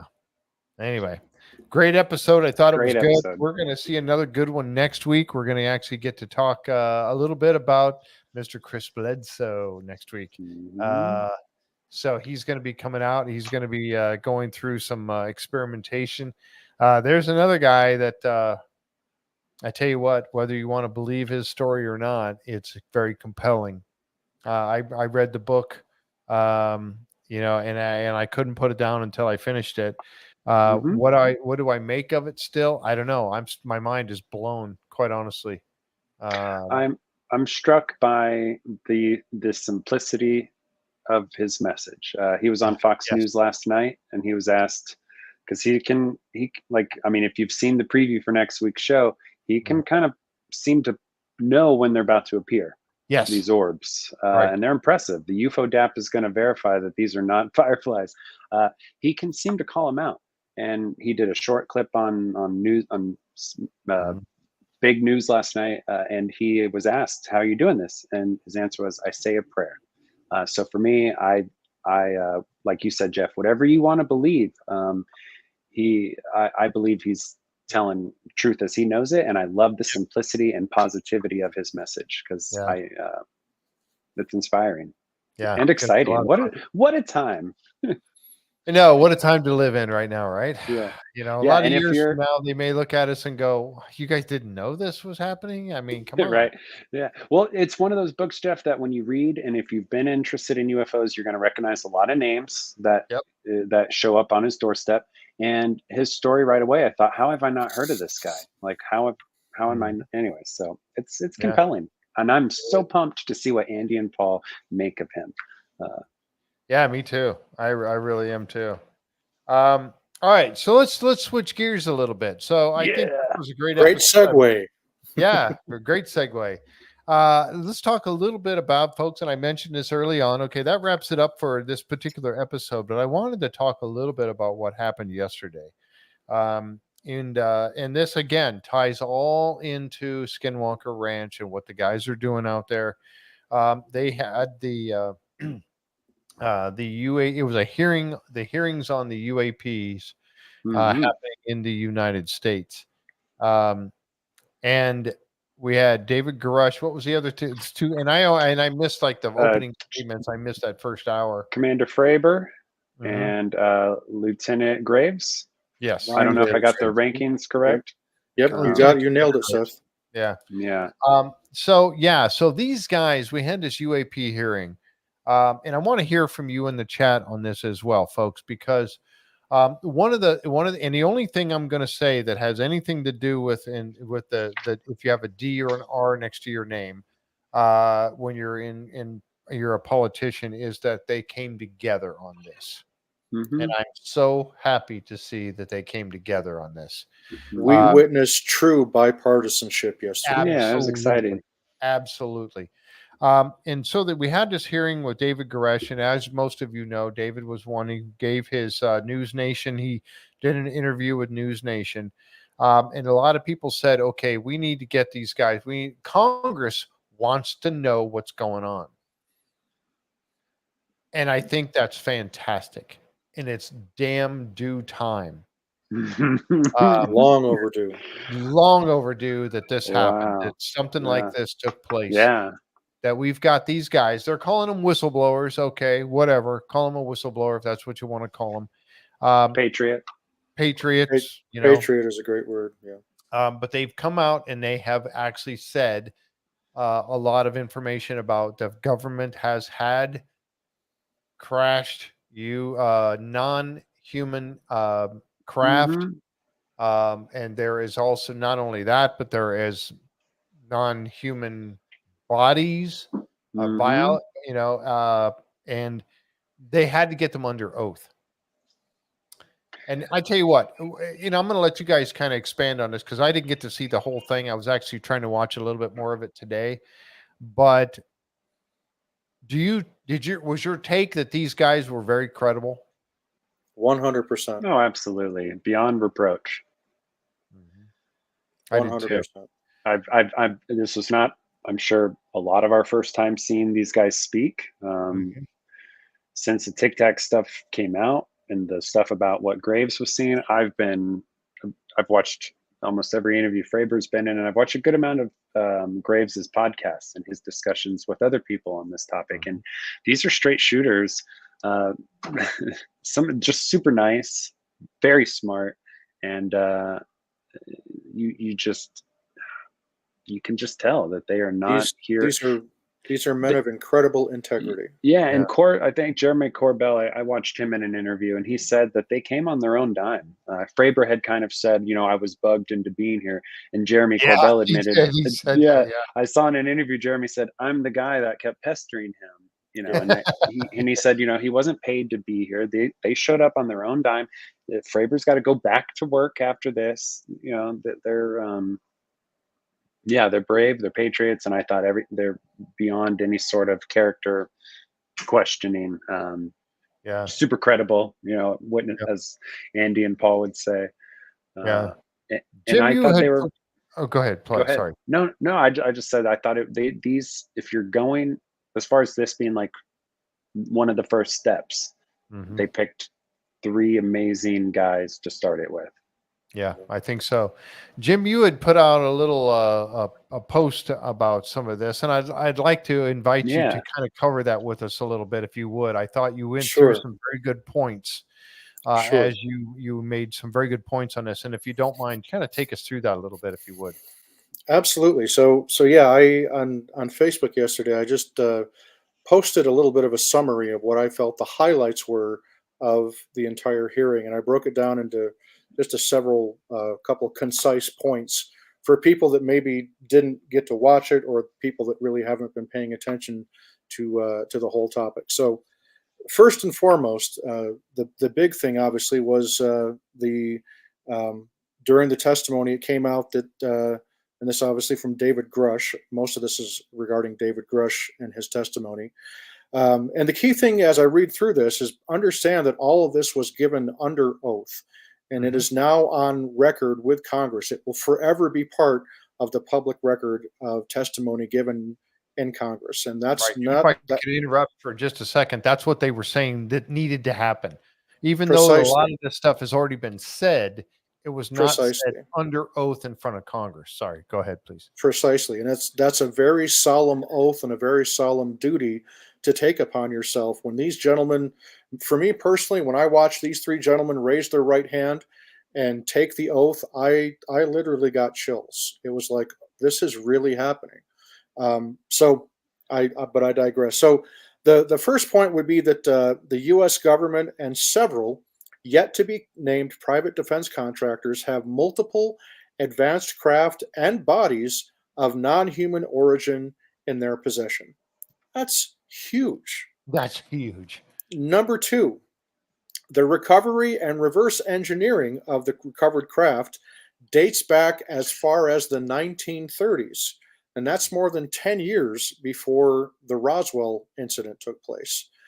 So, third, the government has purposely, according to David Grush, deceived and lied to the American public and the world about contact with non-human civilization for decades and generations. Some of the UFO encounters have been, according to David Grush, and this particular topic came up when Representative Burleson from Missouri was asking him questions, that some of the UFO encounters or UAP encounters have been hostile in nature and have resulted in injury and allegedly also the death of certain individuals. The Pentagon and other government agencies are currently, according to David Grush, and has been reported in the media, currently engaging in illegal acts of whistleblower intimidation and retaliation. And Grush has testified that he and his wife have received this threatening behavior from intelligence officials and executives within the Pentagon. And he used a term that was really, really interesting. The first time I've ever heard this term used, he called it administrative terrorism. So chew on that one for a moment. Wow. And then also that came out was that there has been treaties between the United States and several nations, Russia being one of them, a treaty signed in 1971 involving what would happen if there were a scenario where a UAP, if there was a massive event that a UAP turned hostile, how would they, would we all respond together in a like manner kind of thing? So the assumption is that there have been treaties that have been signed in regarding to keeping this UAP contact, if in fact it's taken place, to keep it under wraps amongst multiple nations. Right. Commander Fravor particularly stated that he believes, through his testimony, he stated several times that the Tic Tac was technology that we, meaning human beings, do not currently have. It is beyond our current realm of understanding of technology and physics. And he was basically saying that he does not believe that the Tic Tac that he encountered was of this world. And then the other point that was pretty significant was a representative from Tennessee was asking very direct, pointed questions of all three witnesses. And the great thing about it was that each witness gave a very quick and concise answer. And among the questions that was asked by this representative from Tennessee was, do you feel, according to your experiences and the knowledge that you have on the subject, that UFOs or UAPs constitute an existential threat to the national security of the United States of America? And without hesitation, all three of them answered in the affirmative. Yep. And there were a number of reasons, and it's not just the national security flight risk, but they're a risk to the general flight safety of any aircraft operating in the airspace of the United States because of the behavior, because these objects can apparently come in at will. And as Commander Fravor said, we have no way to chase after it. In fact, the representative asked him outright. He said, had the situation turned hostile, would you have been able to defend yourself? And Fravor and they all responded, no way. No way. It would have been game over like that. Right. So all those points that I just discussed were all, believe it or not, were discussed under oath in an open public session of Congress, and it's now on congressional record. And for me, just my personal opinion, this was probably one of the most historic congressional hearings, certainly regarding the UAP phenomena that has ever been held. And I think it probably ranks up there as one of the most historically significant hearings ever held in the history of our nation, if I'm being perfectly honest. Yep. Yeah. Great. Thank you so much for that. That's a perfect summation of what was taking place there. This is serious business, folks. And I've heard some people say, I've seen it. I've read some of it out there in social media talking about, oh, well, this is just the government's attempt to try to get us all to work together for the one world order to take over and become the thing. This is all a ruse. There is no UAPs. There is no aliens. They're just trying to get us all to work together on this so they can do the one world order. And I say poo poo on all that crap because, you know, it's we've seen these are there. We've seen the UAPs, and it's now time for them to come out and admit that they are real and talk about it with the American people and quit trying to hide it and cover it up. We've seen the pictures. We know that this is not, I don't believe in a heartbeat that this is just some kind of a government, you know, conspiracy. Do we have any kind of tech that might be considered, you know, like that would be able to move the way these do with the inertia dampening that these have that don't kill a person's body, squish a person's body with the acceleration that they have? I don't believe we do. Is it possible we have tech that we haven't seen yet? Yes. I mean, the stealth bomber was tech we hadn't seen yet. And when you saw that flying wing flying over the, you know, you're thinking, oh my gosh, that's some kind of a UFO. But it wasn't. It was actual tech that we had that was being developed. Now, so is it possible that we have things that we haven't seen yet? Yes. Is it possible that these UAPs are things that our government have made? I don't think so. I don't think we've got to that level yet. And I think that they have talked about that being, I think Travis has even mentioned to be in 50 to 100 years from now before we would ever even be able to get anywhere near these things, you know, in our own tech. So I think it's about due time that this all came out. I mean, what did you make of the whole thing? Did you get to watch the whole thing, Seth? Yeah, I watched most of it, and or as much as I could. Y'all were talking about something that I hadn't heard earlier, but yeah, I watched most of it, and it was more than I thought. I was impressed. It was the language that they use, the way they answer questions, I thought showed how smart these guys were. And I don't think anything was ever like meant to deceive, like when Grush couldn't answer certain things. I feel like he is doing, like you guys had made a point of, like, or I don't know if y'all made it, but I've heard this point made where there's been a lot of whistleblowers. Grush is unique in the sense that he's using these new ways to whistleblow, right? Like these new avenues that have been given, and he's doing it the right way. And I appreciate when he can't talk about certain things. So I wasn't too upset that he couldn't reveal things. I thought language like non-human intelligence is interesting. I've always found it really interesting that they'll never say alien. They always say non-human or biologics and stuff like. So to me, that speaks to what I've always suspected, is that these are things that have been here all along. Maybe it's a breakaway civilization. Maybe it's not alien at all. Maybe it's us. Just Atlantis stayed hidden forever this whole time, right? Maybe it's something else, multidimensional. Grush said that's a possibility, because he was pressed on that a couple times. Like, why won't you say alien? What do you mean multidimensional? And he was like, we just got to stay open-minded.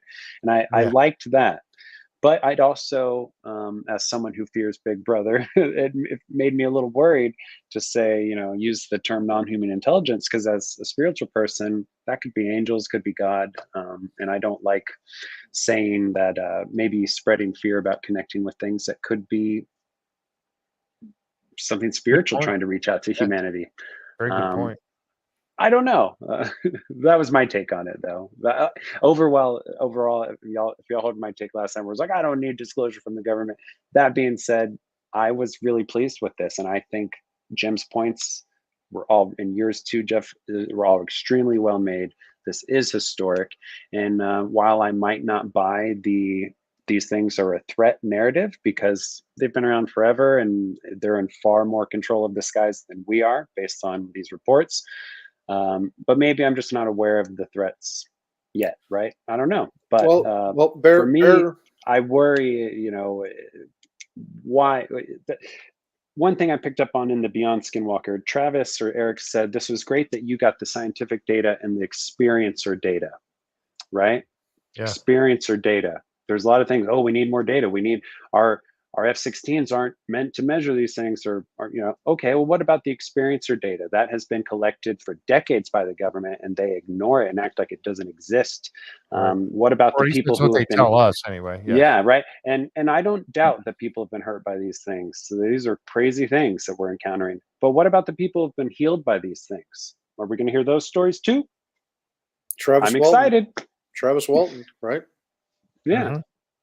No, but also bear in mind, Seth, there's a great deal of wordplay that goes on, and Yeah. I, having had a mother that was a prominent politician in my hometown where I grew up, I learned early Oh, on that cool. you have to really understand how to use words, and there's a reason why the government uses the term that UFOs are a threat, because a threat really, I mean, if you think about it, a parked car is a threat to your safety. Um, just the different just because something is a threat doesn't mean that it's hostile. And when they Right. say that something is hostile, then Right. The that has a sun that could be has a threat. the sun is a threat. Yeah, you go in, if you have fair skin and you go outside without sunblock, you're inevitably long enough, you stand the Yeah. risk of getting sunburned, right? So the sun is a threat, I but appreciate this perspective you're sharing with me. but Thank it's you.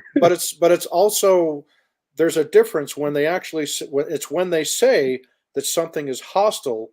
That Mhm. means that there is obviously some kind of action to Yeah. imply behind it, because these things are appearing at random and at will, while commercial airliners are flying around in private aircraft, and they are a threat because these things appear and have to take evasive action, and it could cause a Right. collision. So Yeah, like there's it makes me think of Cameron. Like he was like, I don't know if I Yeah. should keep going, if I should evade. right, Not right, everybody's going to be as cool as Cameron and just okay, I'll exactly, stay the course. Yeah, and you're exactly. right. I So totally appreciate your picking up on the use of words because you're right. It is a threat, and I accept that. And I also accept that there have been hostile encounters. I believe that that's true. Um, yeah, I hope it's a spectrum, right? I think we were it talking about is. this It really earlier, is. It where really is. it's not just skinwalkers that can use the wind. It's not just bad things that are happening with this UFO phenomena. It's good things too. Right. Um, and I want to hear those stories. Yeah, Yeah. and to the point about um, Grush belaboring the point that it's non-human intelligence and not referring it to as extraterrestrial. And you brought up, you made the solid point, Seth, is that it may be. Well, he actually said that the answer is complicated. It's far more complex than ascribing it to being extraterrestrial.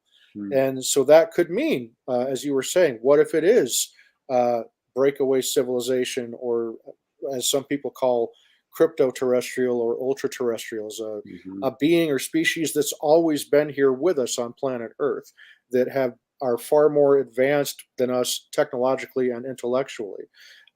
What if it is interdimensionals, and then it gets into the realm of the angels and demons and stuff like that? So um, for me, I just took the whole thing as being exciting to hear this, Yeah, and yeah, yeah. hearing all these naysayers, and the usual suspects, as expected, came out of the woodwork this morning, um, to try to throw shade at what happened yesterday. Mhm.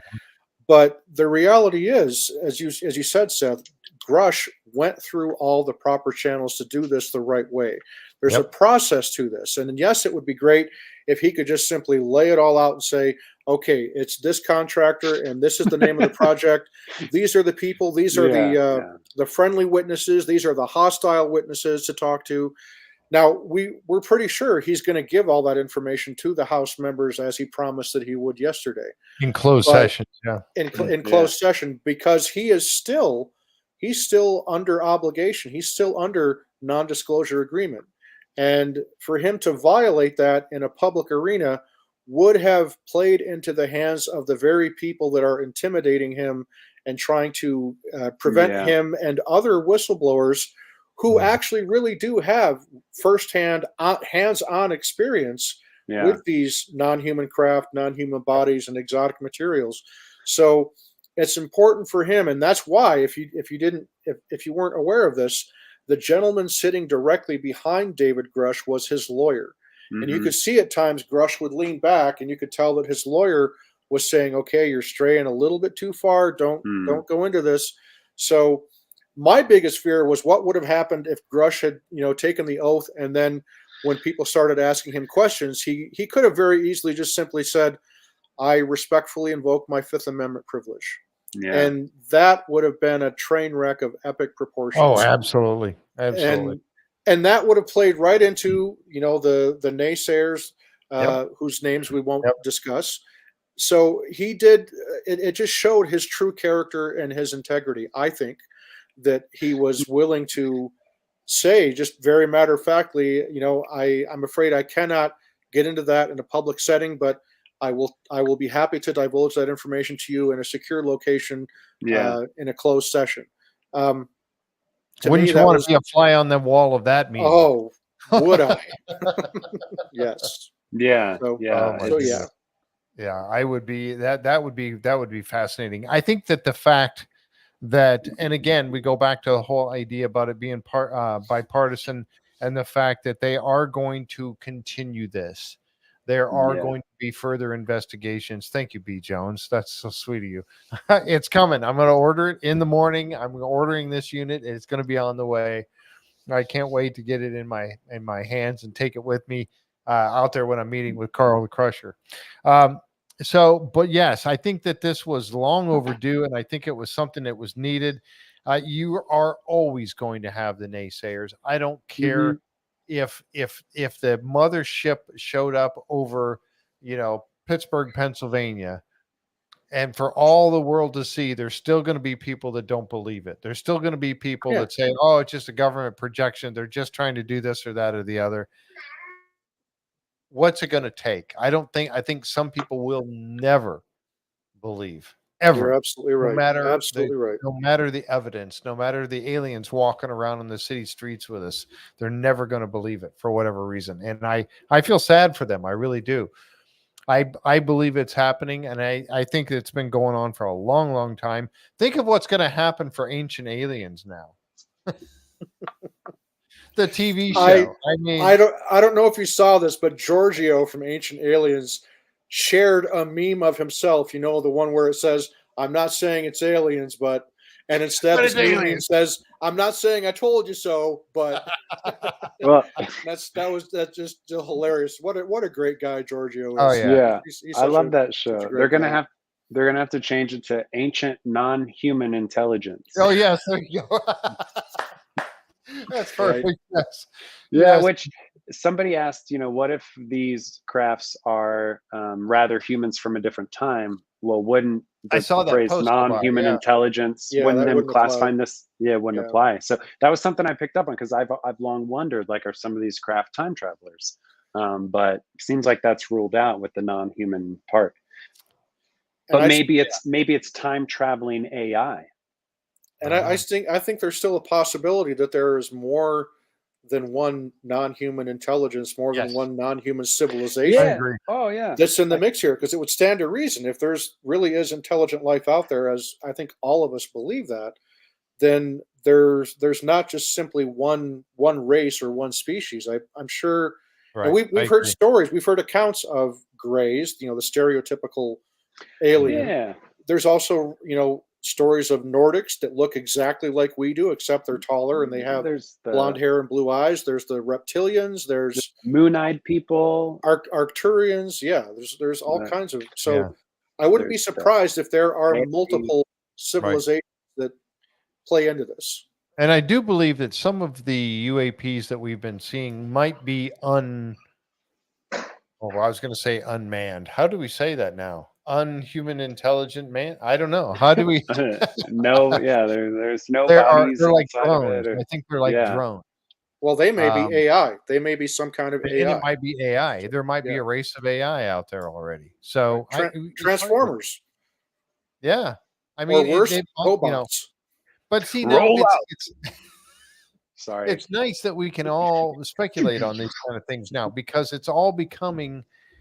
I'm glad to see it finally happening, and I think there was a lot of people, and I was watching. Yeah, here's what you can do: go back and like I did earlier today, go back and start watching the hearing, but open the chat up and watch the chat that's taken place as the hearing is going on.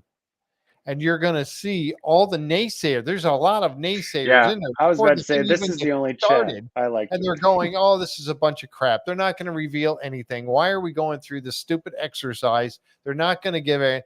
And they were just bad mouthing it right off the start. And yet they hadn't even started yet. It had barely gotten started. And they were already debunked, trying to throw it out, Yeah. Well, Yeah. like you said, Unpiloted. That's a good word. none are so blind. Unpiloted. Oh, there you go. None are so blind as those who will not see, but can. Yep. That's what these. There's some people that just want to be trolls. Some people that just want to set the world on fire and watch it burn. And those are the people that will never appreciate the profound nature of what we were able to watch yesterday. Oh. And I I pity them. I pity the people that are so close-minded, that are just so negative, that just want to abandon all hope that there's any possibility that there's something bigger than them out there. Yeah. B. Jones said that. Go ahead. I was gonna say, you pity the fools, Jim. Is that what you would say? I pity the fool. Thank you. Fool. That's right. Absolutely. B. Jones had mentioned, Gresh mentioned a holographic universe. I didn't hear that part, but oh my gosh, that could be a whole nother can of worms, could it not?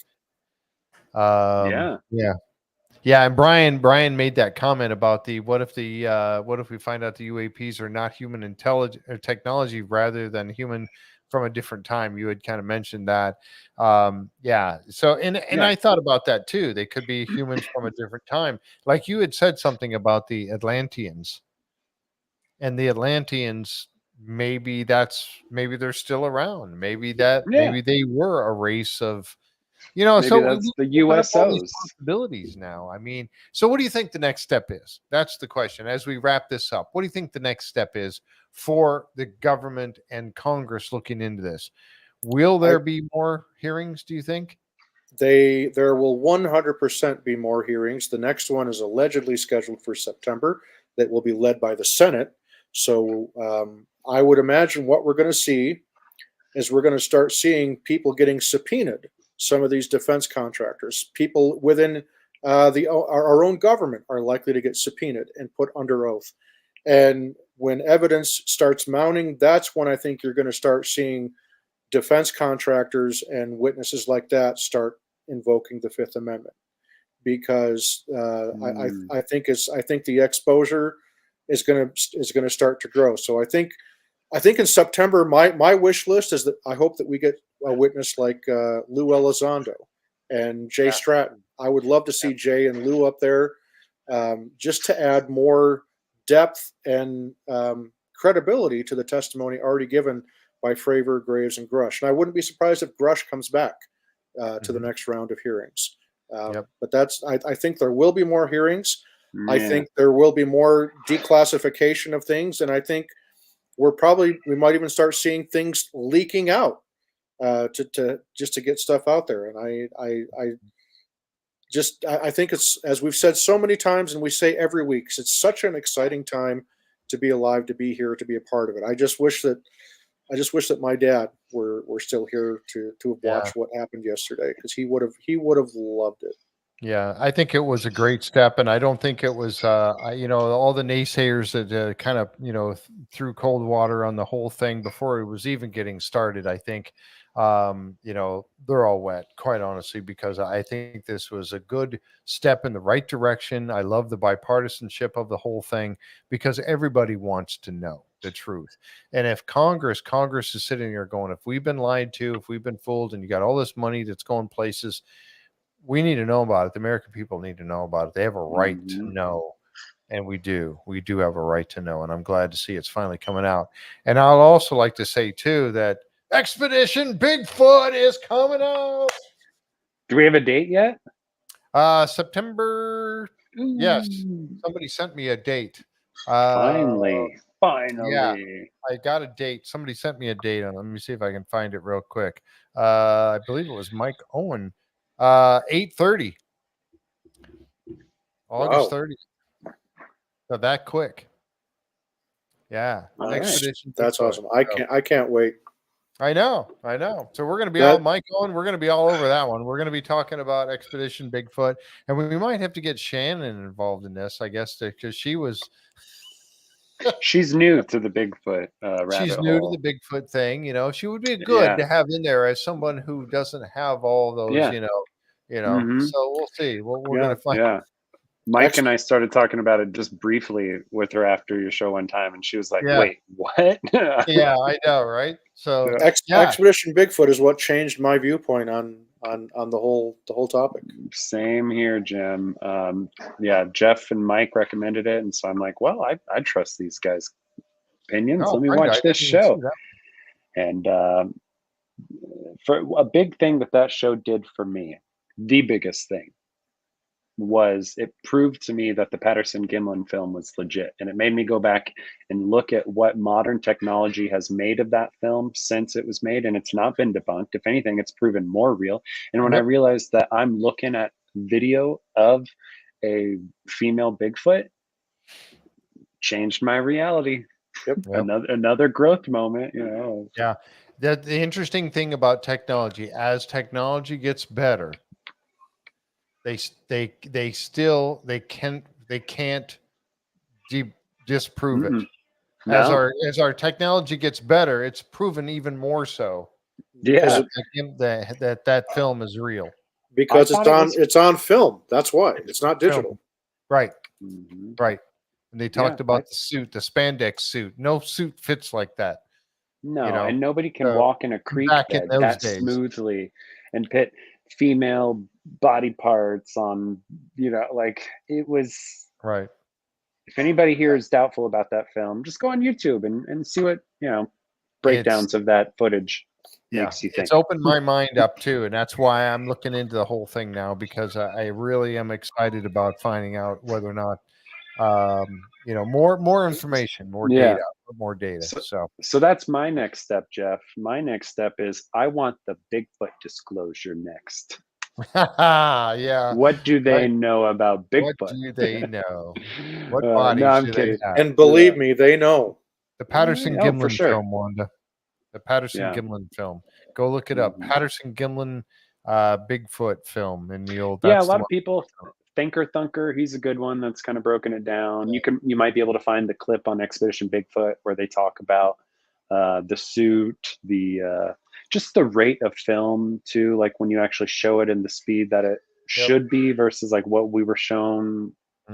It's one of those things. I've said it before, where Bigfoot is easiest to dismiss when you have done no research on him.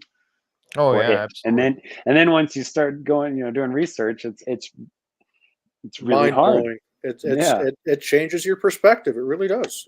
That's what it did for me, because I was totally kind of on, like Jeff says, I was on the fence with the whole Bigfoot issue. I wasn't really here or there on it, but once I watched the show, particularly last season when that shadow thing goes across, I was like, there you go.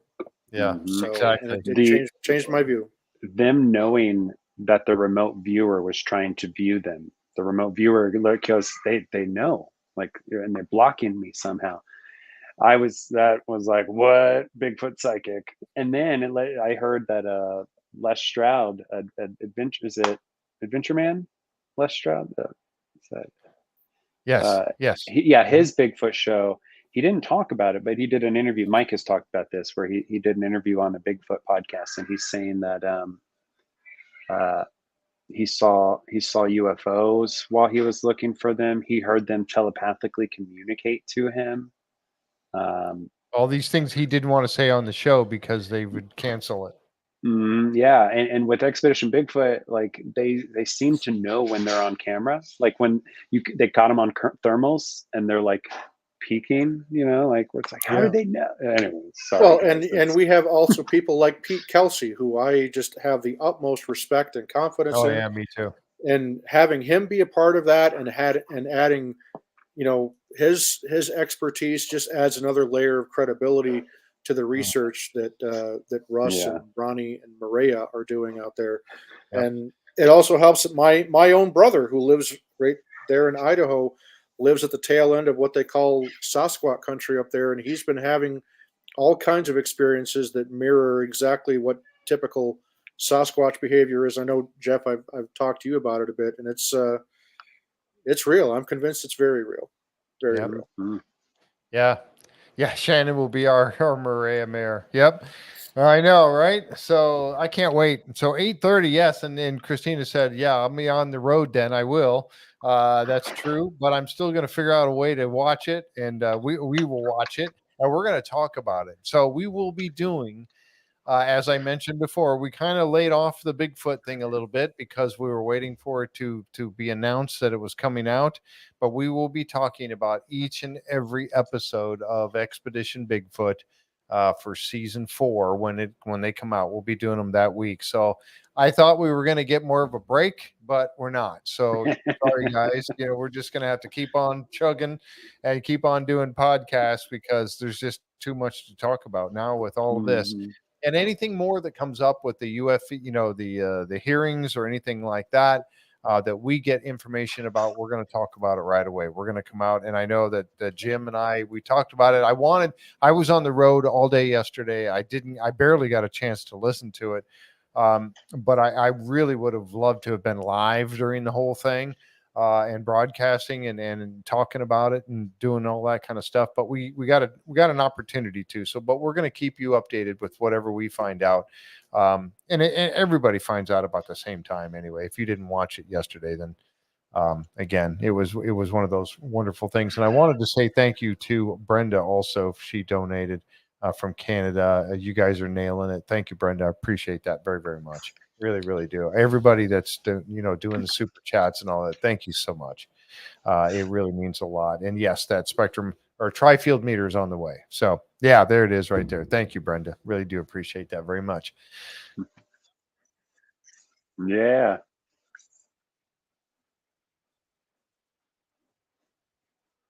And we got what? One episode left of Skinwalker Ranch, and one episode left of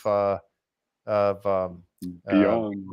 Actually, there's 2 episodes of Skinwalker. Well, there's one actual episode, then there's going to be one kind of recap review episode, like a digging deeper sort of like bonus a episode type thing. Yeah, exactly. So we'll be talking about them. We're going to cover those as well. We're going to have a lot of fun with it.